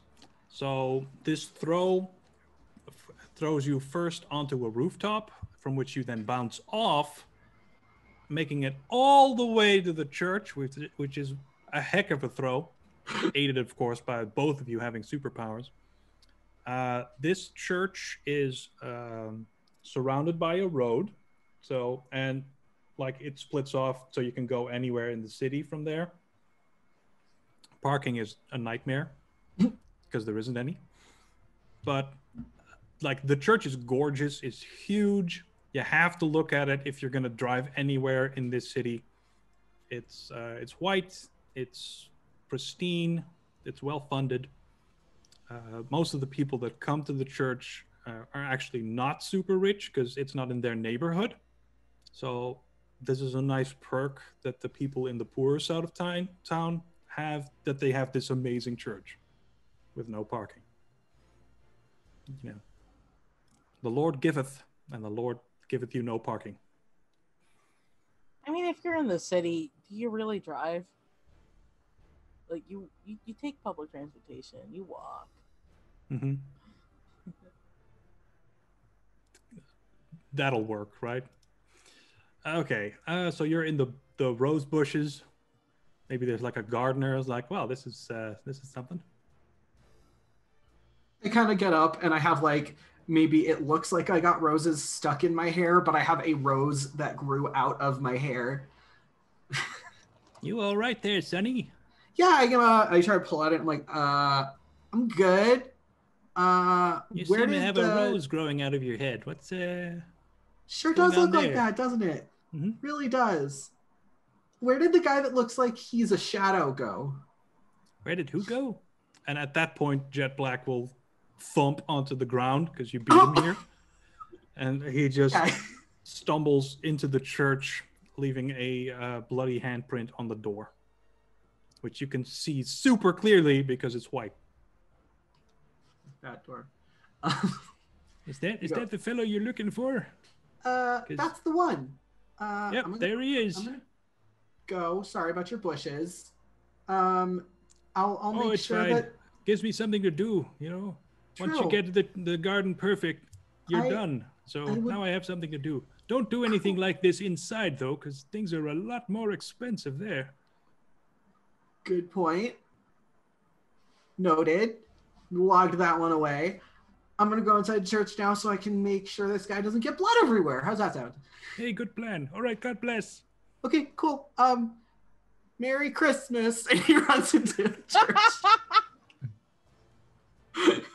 Flawless. Right, that guy. Thank you. Okay, I don't know what else is going to happen, but that was my favorite moment of this one shot. I think Okay. at this point, Tibbs noticed that, like, okay, Max seems okay.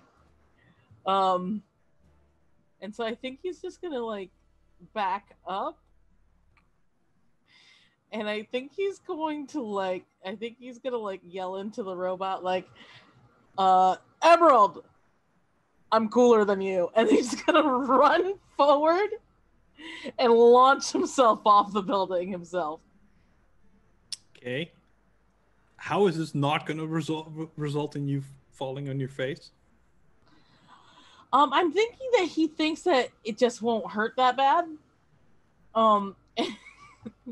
Solid rule. It's fine. Like It's he's like I've got tough skin. I've crashed through walls before. I'm sure that I have this is skin as gonna be tough as a great. shark, and if I were to toss a shark off of this building, it would be fine. You know, just a little bounce, and then it goes straight back to swimming. I never said Tibbs wasn't a himbo. Yeah, I am getting that vibe now. He is Right. King Shark, but not as smart. King Shark is a shark. That's his catchphrase, King Shark. I love it. Mm-hmm. All right, what do we want to roll for this? So I'd argue yeah,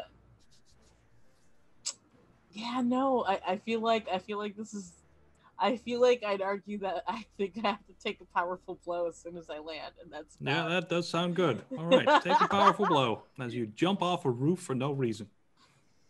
I feel like at least he gets like a good distance and tries to hit the ground running. It's just not that like hey. Is it good? Good result? Yeah, Perfect. it's a 7. So I think he lands and it hurts a lot more than he realizes. Oh no, And I he got feels this. insecure. Oh, okay. Yeah. Okay, you jump. You're aiming for the ground, but at the last moment, a taxi drives underneath you, and you crash right into the passenger seat. All right, I'm changing my condition now. Now he feels guilty instead of insecure. And he's just like, oh, sorry, can you get me to the church? Of course, that's my job. I hope this isn't going to become a regular thing with all you young supers running around.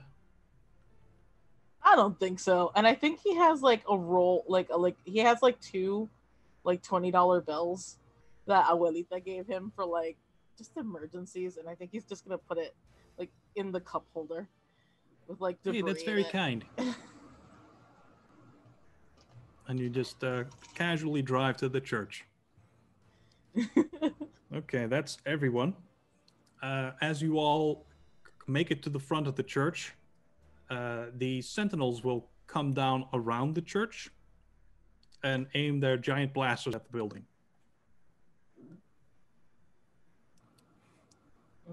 And they'll just stand there doing nothing. Sanctuary. Exactly. Would Max like to go in before the team, or do you wait for everyone to get there? You're There we muted, go. honey. So I have 2 conditions right now from when I did a bad job climbing the building. One of them is I never was told, but I chose angry and insecure. Insecure, one of them is to clear it. I take a foolhardy action without talking to the team. I think this would definitely fall into that category. So I will, without consulting anybody, go into the church. Okay. We'll give you a little bit of time before the rest of the team joins you. Okay, cool. So I go in and I Yes. Yeah, I you have- had that little conversation with the gardener, so he has like a few moments on you. There, you see that what he's done is he's basically taken a few more steps before collapsing. There were a handful of people in the church, including like a priest and some nuns and just the congregation. But there's not like a lot of people, but there are some. So there's like, I don't know, six, 7 people, and they're all gathered around. One of the elderly nuns is like wrapping some wound that he has where he got shot, and they all seem very concerned with his well-being, and no one seems to be paying you a lot of mind Okay. as you come in. I probably enter pretty grandly with like slamming the door open, and I'll see him on the ground and point at him and shout, "The robots are trying to kill him!" Okay. Everyone will look around and say, and just who in the heck are you? I'm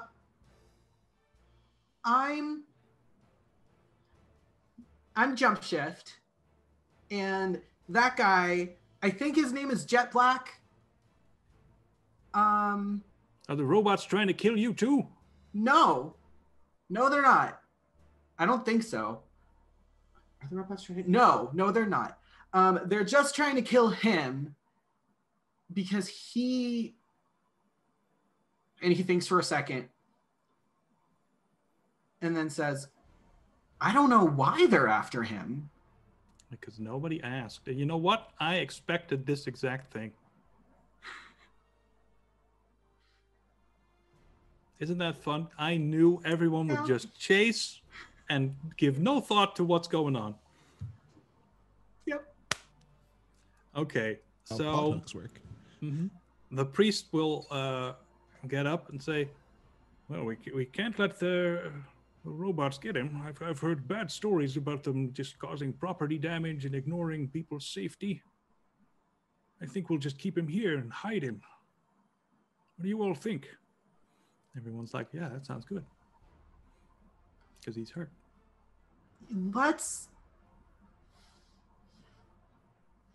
And he like realizes that he's a kid in this moment, and so he kind of tries to like puff himself up. He's not very good at doing that, but he tries and says, I think we should ask him why the robots are trying to kill him.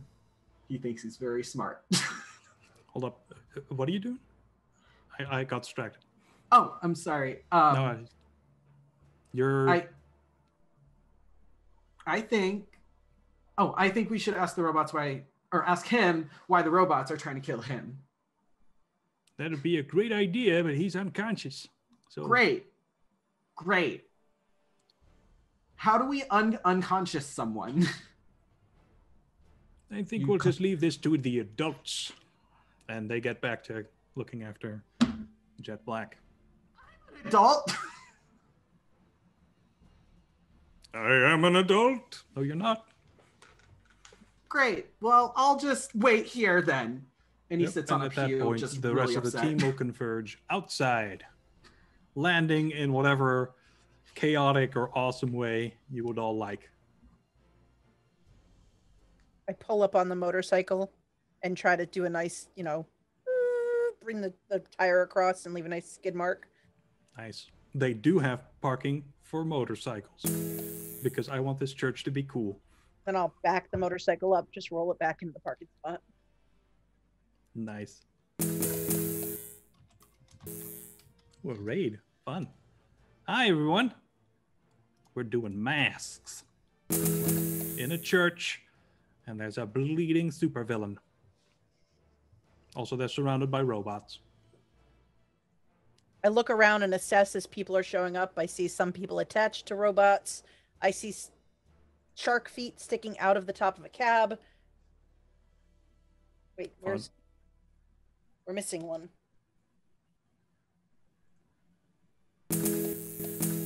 Your energy ball, your shields will just land, come off the bounce against the church, bounce back. Oh, okay. And then okay.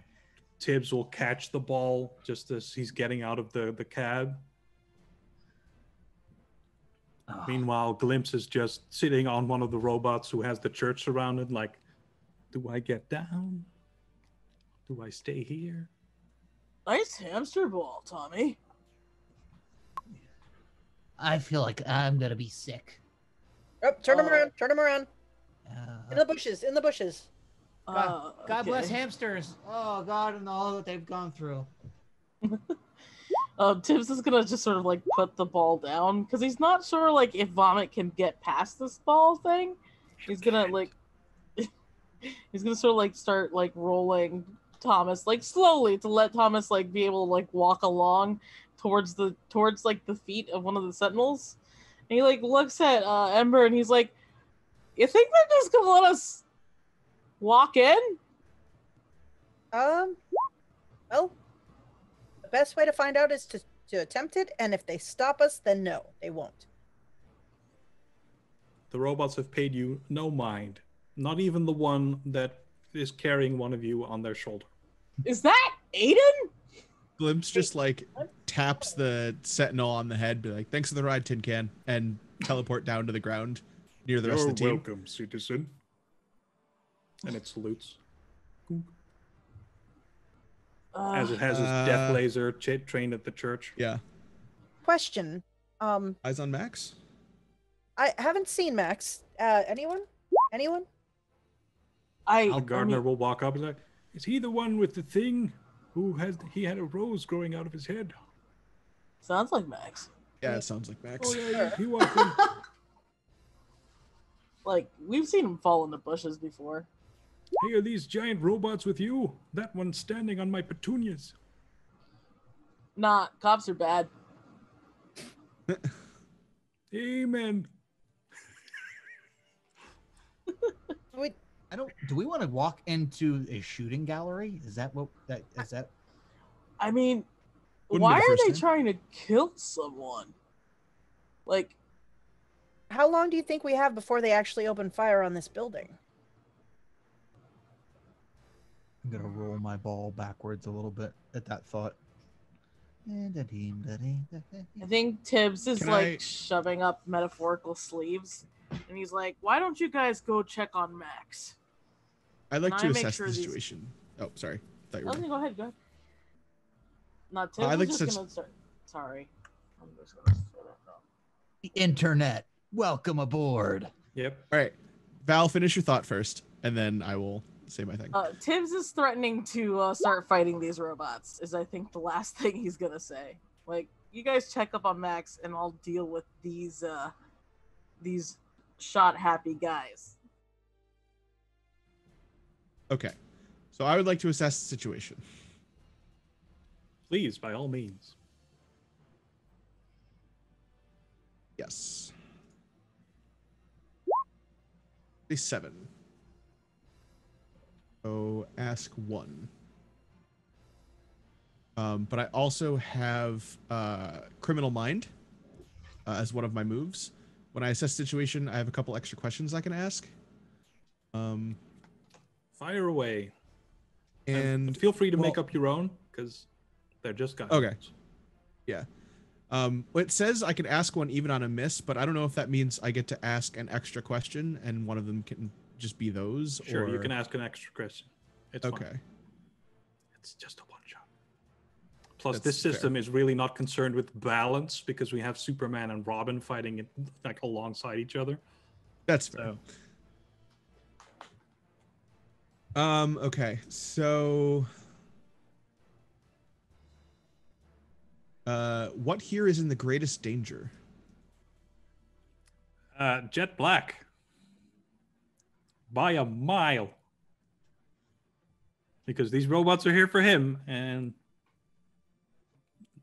well, they don't look super friendly. Yep. And what is the best way in to the church? The front door, because it's already open. Okay. Start walking to the front door. That was an amazing use of your question. Right? Because I was perfect. You're standing in front of the front door. How do I get in here? Well, I figured it was a good way to answer the question of will these robots shoot us if we try to walk in the front door? Oh, if that's are these robots going to hurt you? No, unless you like give them a reason to, and that's not it. Okay, perfect.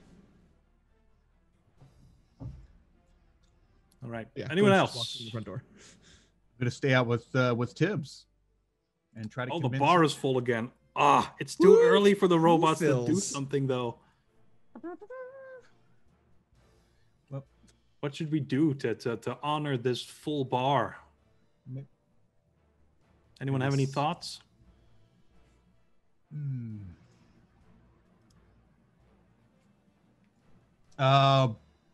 Refill our burn.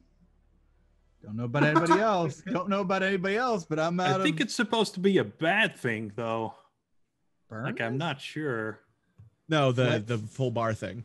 Yeah. Ah. Oh. Okay. Says a voice from above. Yes. Yes. Sure. In that case, the generosity of the and kind-hearted spirit of the people in the church, represented by Chat, heal all your conditions. Aw. Nice. You're like filled with How hope. sweet of them. Yes. People are just the best. You know, if you give them slight bit of guidance. Yes. All right. So your team has entered the church, except Tibbs, who is apparently going mano-y-mano with a death robot. I'm staying out with Tibbs.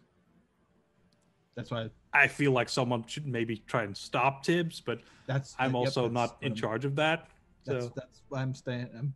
Yeah. cool. I'm gonna try to talk him down from picking a fight with giant robots with launchers. Do we want to and start things. there? Go ahead. Give it a shot. Don't do it. I just see that's a very compelling argument, Mhm. Thomas. Mhm. But why not? These guys are dangerous. They've been hurting people throughout the city this entire time. The most we've done is like ruin some guy's window. Probably a little more than that, but hear me out. What if we get them angry and they kill our friends? That's why I fight them, Tommy. So they focus on me. And then when they kill you, then they kill me, because this hamster bubble, as sexy as it is, mind you, probably isn't going to be able to take out whatever many of these things are fictitiously standing around us right at this moment. So, let's wait. Crack your knuckles, maybe floss. I see you have a piece of concrete in your gum line. Maybe get that out of there. And let's just take a moment and relax and wait for the others to get a signal for us to do stuff. Look, Pickle Rick. Dance, Pickle Rick. It does the floss. Oh, he's so in with the times. He knows all the new cool dances. Also, when you said your bubble was sexy, there was like a little glint of the light. Ping. Ooh. See? Patience. I know it's tough. I know. Did you know sharks don't sleep? Do you sleep? Tips. Talk to me. I feel like I'm gonna go inside and see if Max is okay. If I can't fight That's this great these idea. robots. I'm gonna try to wedge myself through the doorway and follow you. Oh, I'm pretty sure Excellent. I can get you through the doorway as revenge, like tips. I don't know if I want. Actually, I don't think I saw him throw Max, so maybe I don't know any better. But Yeah, maybe that's a good idea. Sure. Lack of knowledge. Damn it. Well, Ember and Aiden can just walk through the door. So, as you do, you see Max standing there confused. And 2 seconds after you ask him whatever question you're going to ask him, a ball squeezes through the door, followed by Tibbs. Huh. Surprisingly gentle, big fella. Max, did they kill him? He alive? No, he's alive. Did we know what he did? No, not a clue. Because all I know is he landed in front of me, and I do that all the time. If landing is a crime, I should be in jail like 500 times. You do land a lot. You check his pockets. Maybe there's. Does he have pockets? Listen, Aiden, it's not the time to go robbing people again. Or He's a thief, Tom. oh, He's got a lot of pouches. Oh, I did not. They won't let me near him right now because they told me I'm not an adult. Like, come on. Not. But anyway, and I start walking over to the adults. I also follow. Aiden can blend. He's got this. Hey, we got to see why this guy's being chased. All right. We'll say to the nearest church hidden or whatever. And exactly how do you expect to do that? See if he took anything Like what? that he shouldn't have. I don't know, anything that is worth destroying half the city by sending sentinels after him. That does make some sense. I mean, I would have just gone and asked the robots, but I guess Yeah, this but works too. They're just gonna feed us some nonsense about, upholding the law or whatever. And instead of having you look through Jet Black's pockets, they'll do it. They'll just team effort this thing, and they'll open all his pouches and dump out all his gear, and it's just a bunch of gear that a thief would have. Little cutting things, hacking tools, like some very tiny computer, drives full of information, you assume, or viruses, who knows, the odd dagger. I tap Aiden on the shoulder and say, real quietly, so they hopefully can't hear me in the group of adults. They make a valid point. I think I'm going to go ask the robots why, even though we probably will get that answer. I'll be right back. And I'm going to run back toward the doors to go back outside and ask a question. One of them grabs some handcuffs from Jet Black and says, I have this exact pair at home. They put them to the side. I stop, look back, and then I keep running for the doors. So are we in our church? These are cool people. They have cool hobbies. One of them collects handcuffs for totally non-sexual reasons. I just think they're neat. Yeah, The exactly. truth is that none of us know is we think one thing, but this person's actually a magician, and they use the handcuffs in their act. Isn't that cool? Yeah. Okay. So I will bolt back out the church doors and onto the steps. Right. Well, you're looking at a lineup of robots. There's 5 of them. Oh my. Quick question. Why are you in pursuit of this individual? Subject Jet Black has a warrant out for his arrest. Uh-huh. Charges? Let's see. That's blackmail, grand larceny, several counts. Hmm. Use of deadly force? Yes, no? Unclear. Error. Oh. Hmm. Well, Hey, take a couple steps back into the open door and lean back. Might have a small problem. I think the robot's glitched. The warrants for non-violent crimes, but they're not saying that they're not going to get very, very violent. I think that just sounds like police. That's fair. Highly improbable that that would be a glitch amongst all of them. Probably programmed to do that by somebody. More than likely. Does that mean I can fight him now then? Yeah, we need to shut them down, don't we? I do think that violence it is. we do need to shut them down. Hopefully with less property damage than in the process of getting here. How immune are robots to water? Sentinels are probably pretty immune to water. On the inside? Maybe if you shot it from the inside. But, I mean, I would imagine that they could go underwater. How are they supposed to beat up Aquaman when he's naughty? They beat up Aquaman? Listen, I didn't hear it at school. Oh, I gotta update my fantasy league. That's the worst. Yep. That's why you never pick the fish guys. Nope. What? Tibbs is right there. Oh, shit. Hey, dude. Max, you should totally pick fish guys. Fish guys are great. But They're He handsome. was my number 1 pick. No, Tibbs, you're awesome. You're a guy fish. That's totally different, dude. Just relax. I meant the ones the wannabes. Tibbs, buddy, pal. You squeezed me through a doorway a little bit ago. I feel we have a connection. Please don't get mad at me. It's fine. Listen, we need to handle this situation. This guy's dying on a church floor, which is really against my scene. And, there's, cop robots outside that would probably, eventually gonna, shoot this place. We need to deal with that. Yeah, I'm getting the The impression priest they're gonna stands blow up and us up. says, "You know what? You're right. I'm going to tell them to get out of my church. Only things with souls allowed in my church. I'm going to go tell them what for." And he marches to the front door.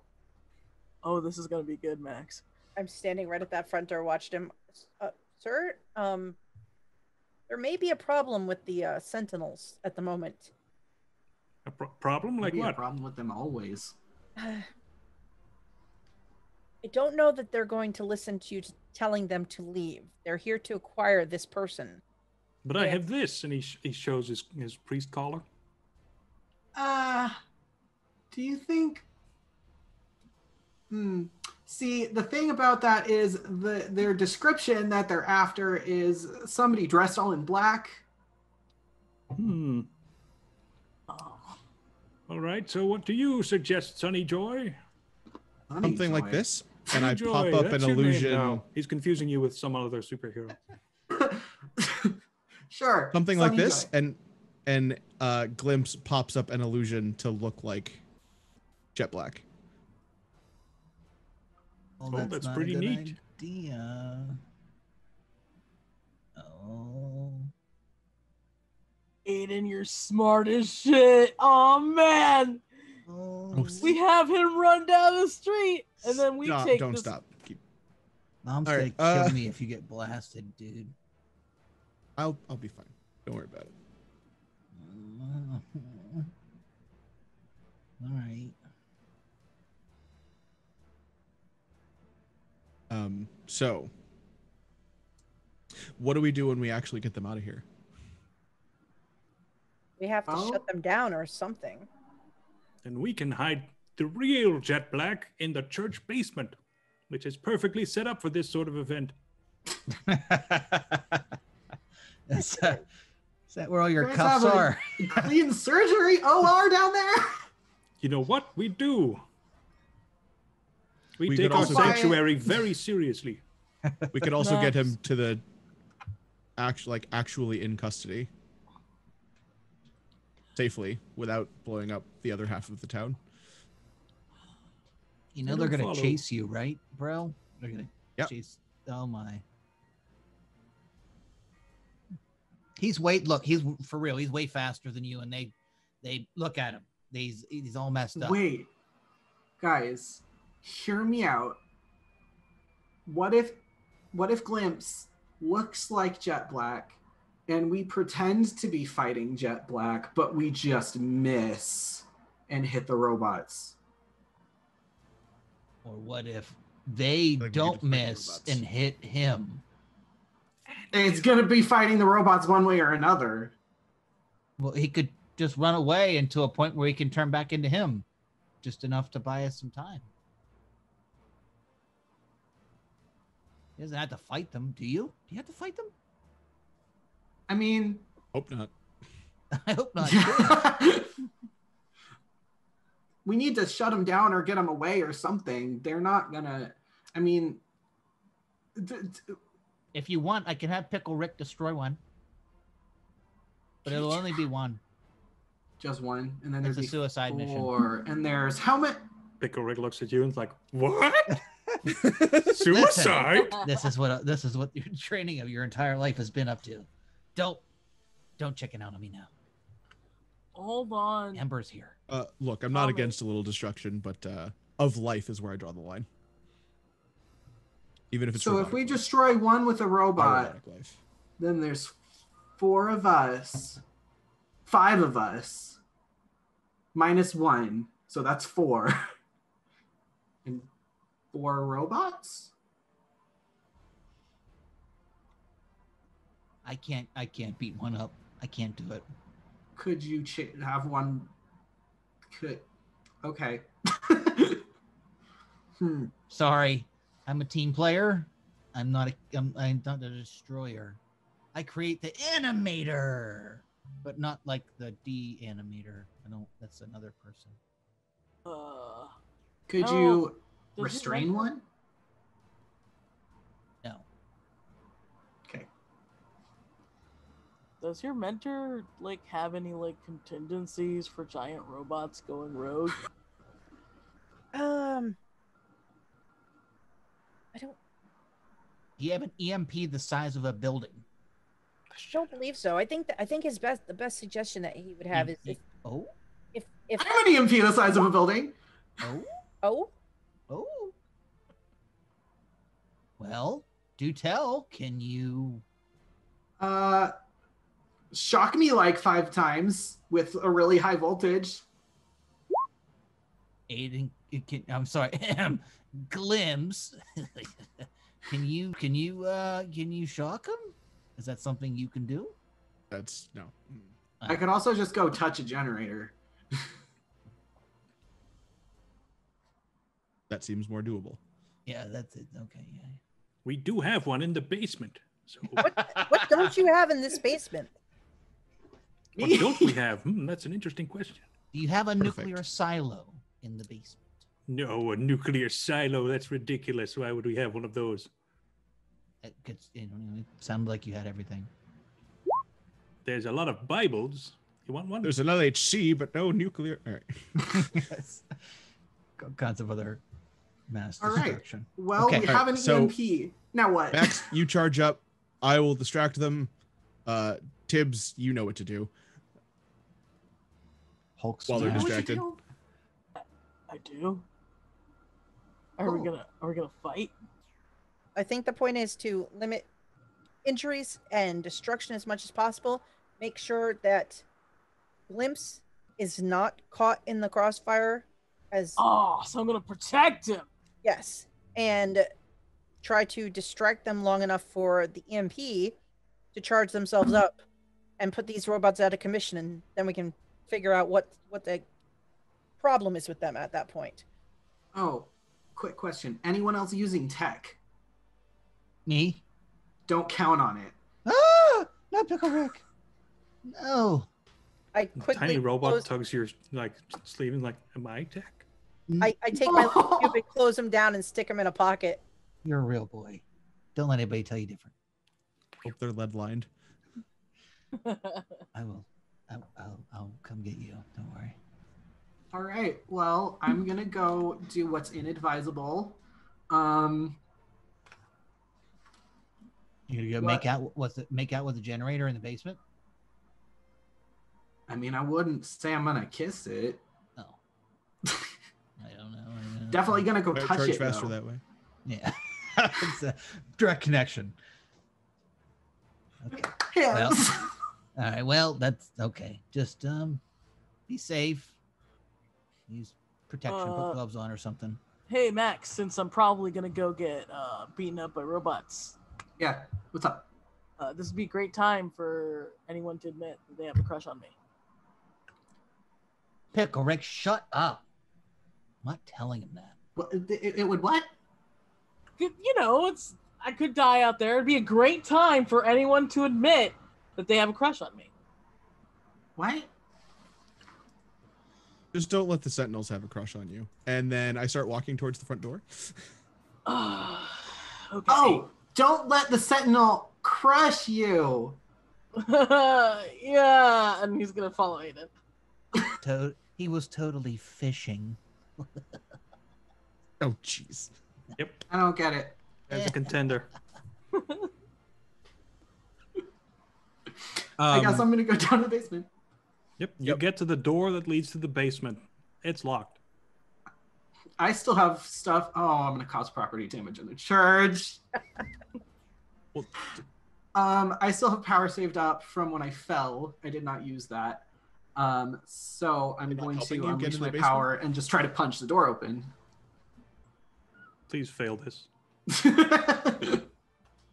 Let's see. I mean, my freak is not great. It's -1, so Are the church people not helping us? Oh, they totally would if you asked.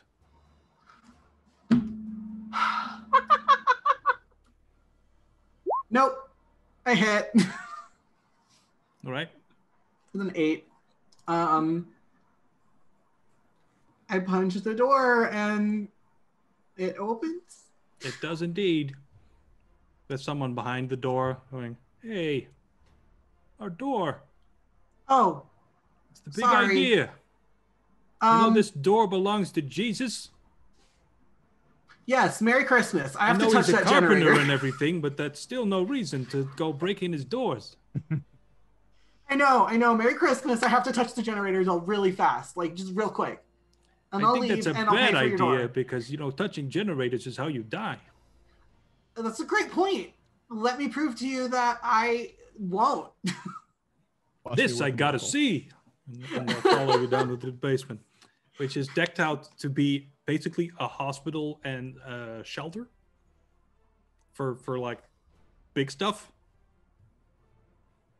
And Okay. they've got all sorts of supplies here, and there's a bunch of people who are just, going about their hospital-y ways. Bunker hospital. I'm kind of a one-track mind right now. I'm just looking for the generator. So I go find the generator and absorb a inadvisably large amount of energy of electric power from that generator. Probably sparking a little bit. Cool. This is going to be like a big, powerful blow that you're going to take. Yeah, So show me that powerful blow. let's do it.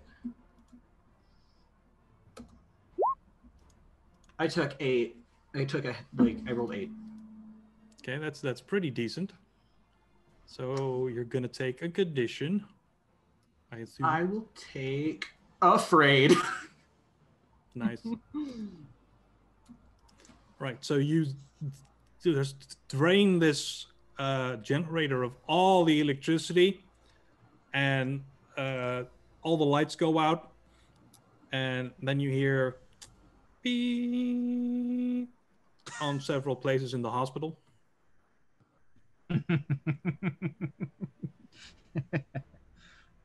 And then the emergency power kicks in and goes. Oh my god! Gotcha. Oh! No one This is not touched that me. kind of game. And you walk back out, and then someone's like, "Hey, I was watching the TV. What happened?" Sorry, dude, don't touch me. And I my hands are visibly sparking. But the Golden Girls marathon was on. I know, Betty White's great. I gotta go. All right. Meanwhile, outside. Yeah. So while this is going on, Glimpse is going to stop just inside, right, just before going outside, and then sort of picture a spot behind the robots and away from the gardener, to attempt to teleport to. Okay. Go for it. Find my character sheet. There it is. Of course I missed. All right. You teleport right onto the super beaming cannon of the robot. That's actually perfectly fine. Yeah. So I'm you're okay with staring him this. right in the face. Yep. And he's trying to figure out how to turn his hand so he can blast you. And all the other robots turn to him. Yep. So I have a move called "Are you watching closely?" Mm-hmm. And I can use it to attempt to distract or trick someone. That be applicable here? Yeah. Cool. Yes, because that's what you're doing. All right. So that is a 9. On a 7 to 9, choose 2. I get an opportunity, expose a weakness or flaw, confuse them for some time, or avoid further entanglement. So if it makes sense, I would like to confuse them for some time, and then jump over this one's shoulder and slide down to the ground to be not directly in the line of fire for a moment. Absolutely. So confuse them and avoid entanglement. So the robots will be completely fooled by your little illusion. The ones behind the church will rocket over, having communication with the other ones. And as you hop over this one's shoulder, it will zap itself with its power glove, and the others will shoot him with their power gloves. So this one will be super toast. And you're standing next to a pair of legs. Yep. And then I just take off running. This seems wise. Yes. Right. Who else is there? I forgot. Tibbs. Tibbs is there to Amber, run and interference. Pickles, all of you. Excellent. Who would like to go first? I'll give each of you a round, and then we'll let Max finish it off. Wait, Tibbs, I would assume, chomping at the bit. Tibbs first? Excellent. Yeah, I am thinking he's gonna try and if there's any if these robots have any hydraulic lines to help them move faster, that's Tibbs wants to take a bite out of that. Awesome. Sure, go for it. All right. So I feel like this would be directly engage a threat. Mm-hmm. It is. So submit 10. So I get pick 2.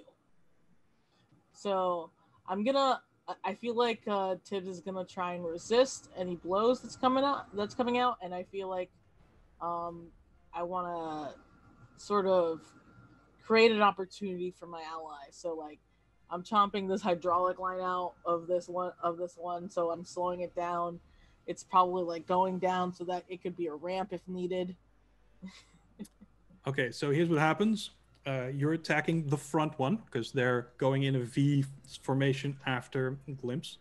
You're going after the first one. He stumbles and falls, which causes a pile up with the others who are just walking now instead of flying. So they all just land and they're just all very much bunched up. They are, however, going to also open fire on... No, wait, they just did that, so I shouldn't do it again because that's mean. I want to be a nice GM. Okay, next. I guess I'll Go go. ahead. Do you want to go? Okay. Go for it. Well, I want to ask the question. This chart over here of labels are these the modifiers for our roles that we're supposed Yes. to Yeah, have? labels are what they call stats in this game. Oh, so I should have had a +2 to all those freak rolls. Son of a gun. Okay. Let's see here. So I'm going to, seeing Tibbs lunge forward and start biting. Oh, well, first I'm gonna. I told you could have bit through the tree. You're biting metal. And then I'm going to try to fly into the same one that he's biting, and take my gerbil ball and fly and into the back of its knee to try to like knock it over and get it away from off course, or maybe push it into another one and knock them both over. Whatever I can manage on that. Give me a danger roll. Danger. What's that danger? What is my danger? Let me say. +1. Aha! I have stats.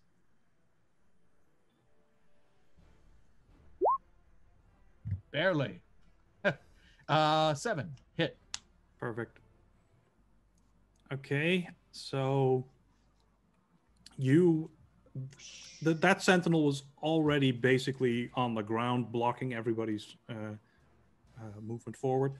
You're going to hit it in the head, knocking that head back and knocking over another sentinel that was right behind him. So he tumbles over top of this first one. But you also kinetically bounce back right into the road, which is causing some swerving. I'm off course. Ah! And that's my turn. Perfect. Ember. I would like. Can I try to provoke whichever one of these has not had its attention drawn away from the fleeing form of Jet Black, and try to draw its attention to me, knowing that I've got an EMP coming hopefully soon. All right, let's see. So I think I would just telekinetically launch myself up to kind of get into its line of sight, and then just yell, "Hey, over here, you big tin idiot!" Oh, that's superior, I believe, right? Yes. So.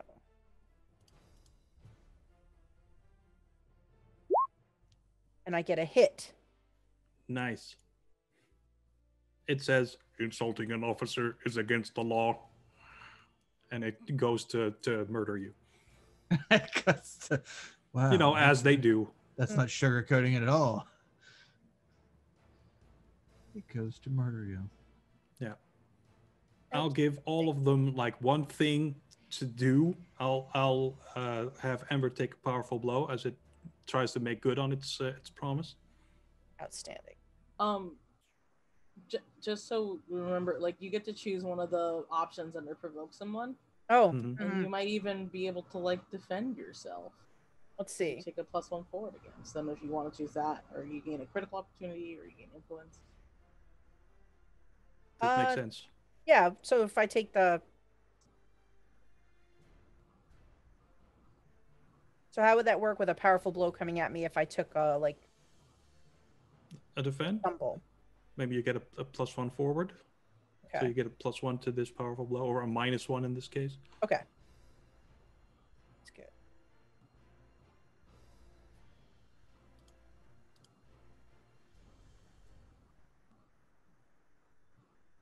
Show me the roll.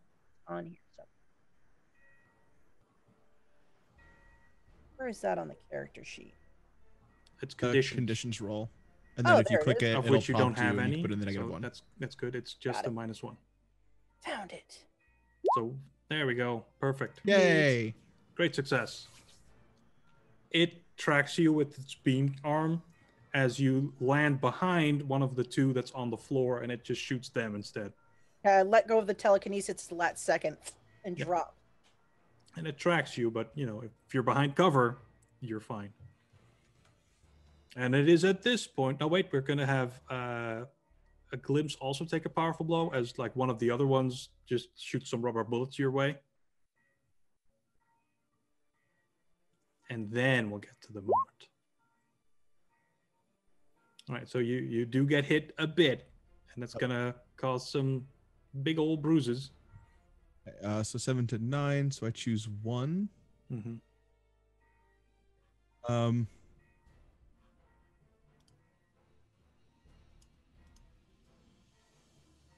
At this point, I think it's cool. I'm gonna take 2 conditions. I'm gonna mark angry and hopeless as I get like launched off the ground and like hit my head on something and just kind of like sit there stunned as robots are still coming towards me. Mm-hmm. You feel like there's no way out because there's a bunch of robots with giant lasers coming at you. Yeah, That makes sense to me. But then, at the last moment, coming out the church, crackling with powerful energy. Orc from Hey Two Dollars. guys! I just walk out the door, kind of sparking, being very careful to not touch anything. What do I kind of see? Like, what is going on as I walk out around me at that very moment? There's a big pileup of robots. 2 are on the ground. 1 is dead. One is trying to murder Ember, but has failed so far. Ember is standing behind the 2 sentinels that are on the floor. And the last one is shooting at the retreating form of a fake Jet Black. Cool. Okay. But they're all super close together. Good. That's a good thing. That is a good thing. So I'm going to kind of situate myself right in the middle, and I'm going to look around. Do I see where I see where Ember and Glimpse are? Do I see where Thomas and Tibbs are? Thomas's energy ball is bouncing between cars in the middle of traffic. It's not causing any damage because it's basically just a rubber ball. Cool. But it's causing a lot of confusion and traffic jam. I imagine Tibbs is somewhere near the center too, and just sort of like spitting out like metal. I think he's like cool. giving you a thumbs up. Cool. All right. So I'm gonna walk up to kind of where Tibbs is because he's also standing in the middle, and I'm gonna look at him and go, "Dude, you're just scary, but that's kind of cool." Oh, neat. Yeah. Neat. So, if I survive this, let's go to that old arcade we met at. Yep. Yes. Sweet. All right. Let's do it. And I'm going to use Game Face, which is one of the moves that I took.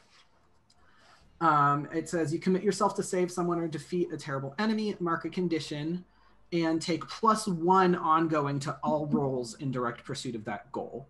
Mm-hmm. At the end of any scene in which you don't make progress towards the goal, mark a condition. So I have to mark a condition, but I get +1 towards my roll. But you do get progress towards your goal, right? Oh, that's you're true. Gonna attack him now. So yes. I assume, unless you're like Yes. suddenly switching sides. No. Now I want everyone else to I, die. for one, welcome our robot overlords. Yes. Cool. So I'm going to, I guess this is another Unleash My Powers. Yep. You And get a I'm gonna +1 roll. from me, just for situations, because you prepared for this, by charging up. Cool. So I get +2 to that. All right, let's do it. How? Did you That fail? makes no sense. Really? But that's impossible. Can I roll that again because that's impossible? Yes. Okay. No one saw that.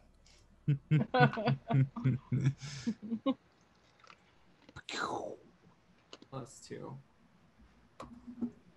Ah! It also didn't now add the has to happen. +2. Yeah, that's +2. That didn't add the modifier. That's just a 2 and a 4 and a 0. So that Okay, should so actually we're- be 8. Thank God someone's paying That's attention. weird. I'm so trying. happy you're here. Okay, so we do get to a success. Somehow, miraculously, it goes off. It shuts down all these freaking robots and they all tumble. And since it's not a perfect roll, they tumble in a way that pins the team. You know, everyone that's there. So you're all just lying under a robot being like, well, here we are. Did that work? Is anyone dead? Glimpse teleports out from under the sentinel and just like dusts himself off. Like pretending that he's not actually terrified. I like to think that like Tibbs is holding up like a very large chunk of metal from like crushing him and Max. Does he have Max in like one of these, like the? Oh, like Yeah. the hero hold Yeah. pose, like Yeah. he's got him like in Yeah. one arm and like holding up. Yes, Yes. Now it's canon, yeah. Yep, that Absolutely. happened. Cool. Good. What about Ember? How is she getting out of this? So I'm gonna use my power to lift the hand of the robot that was going to shoot me that ended up landing over the top of me, Mm-hmm. and just looking at the where the beam should come out, be like, okay, a little close, but I guess that worked, and then just sort of step out before I let it drop back down. Dust off some of the debris, a bit of the concrete dust. Is anybody dead? At that moment, the ball will once again be caught by Tibbs. Just come in off screen. When all the robots went down, the ball was like bing, bing, bing, bing, bing, bing, bing, bing, bing, Yeah. bing, bing. Oh, thank you. Oh, All right, then I have just one more question. What do you do with Jet Black? Get the dude Then to we'll a wrap up. hospital. Hospital. Yes. You call an ambulance. Everyone okay with this? Yeah. sure. I mean, Tibbs wants to know like what's going on, what happened, why. Yeah. Does he wake up? Eventually, sure.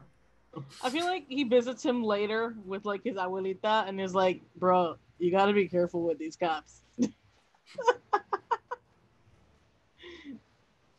Yeah. He's actually like a corporate espionage sort of a dude working to take down bad companies. And like one of those evil companies hacked the robots. And that's what was going on this whole time.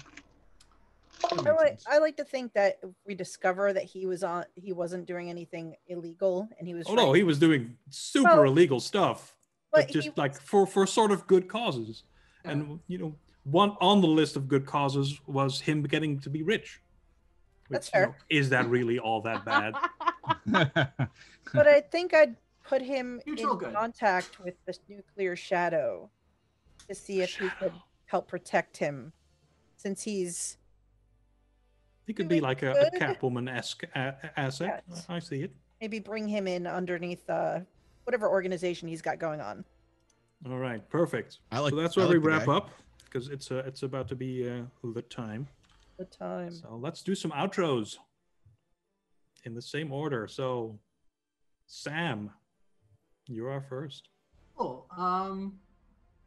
So fun fact: this is my first TTRPG stream. Actually, I've played. Other You need games to do before, more but- of these because you were awesome. Yes. Thank you. Yes. Absolutely. Welcome to the party. Thank you. I definitely plan on doing more. This was awesome and great fun. Yeah, I'm Smackaroni on everywhere. I also stream with Imagine Matrix, who is my girlfriend. She's the one who got me into doing streaming. And we have a Twitch channel called Sam Morgisboard, which is really weird to spell. But anyway, I'm Sam. My pronouns are still he, him. Thank you for letting me come on the stream. It was a lot of fun. Okay, we'll drop down to Val. Guys, I'm Val. You can find me on Twitter at Willem Vicencio. I stream bi-weekly on several channels at every other Sunday at Arvin Elleren's channel doing Sound Clash with Brandon O'Brien. And that's super fun. It's an all it's an all BIMPOC crew, and we're fighting fascists with music. So that's really great. And then those same Wednesdays, every other Wednesdays, you can see me on Off the Table, playing Monster of the Week game run by Russ Wild, who is a fantastic GM. And I play a lesbian wind mage, so that's also really fun to watch. And lastly, right now of current projects, I'm on a weekly podcast. It's an interstitial actual play podcast, interstitial by Riley Hopkins, and it's Kingdom Hearts: The Forgotten Era. So it's a Kingdom Hearts actual play set 80 years before the games, and we're just a bunch of tragic messes. It's really great. I play himbo there too. Ooh, I definitely want to hear more about this music fascist thing, because that sounds amazing. And I'm going to tell Trooper all about it because he's going to love that. Anyway, Jeanette. Hi, I'm Jeanette. You can find me on Twitter at JEBriggs79. You can also find me. I run TTRPG streams on my channel on Twitch, Uncanny_Adventures. We do D&D. We've done Cthulhu. I want to do Kids on Bikes and other things, but a couple times a week, Paladin Hulk's playing one of my current games on Sundays. And I also play on Scotty Hood's channel, doing D&D every other Saturday and every Saturday. So I'm on there playing some games. That's what I'm up to. You should definitely all follow her because she's just amazing. Well, thank you. All right, Chobby. Hi, I'm Chubby, also known as Hallway Secrets here on Twitch, Hallway 7 Secrets over on Twitter, the number 7. I play video games on my own channel, and I play RPGs on any channel that will have me. One-shots basically everywhere. Right now, my recurring gig is over on Polished Cryptids channel. We're playing a bunch of Powered by the Apocalypse games, little 4-session mini campaigns of each of various different systems. We have this upcoming Saturday, 9:30-ish Eastern, is our last session of Apocalypse World.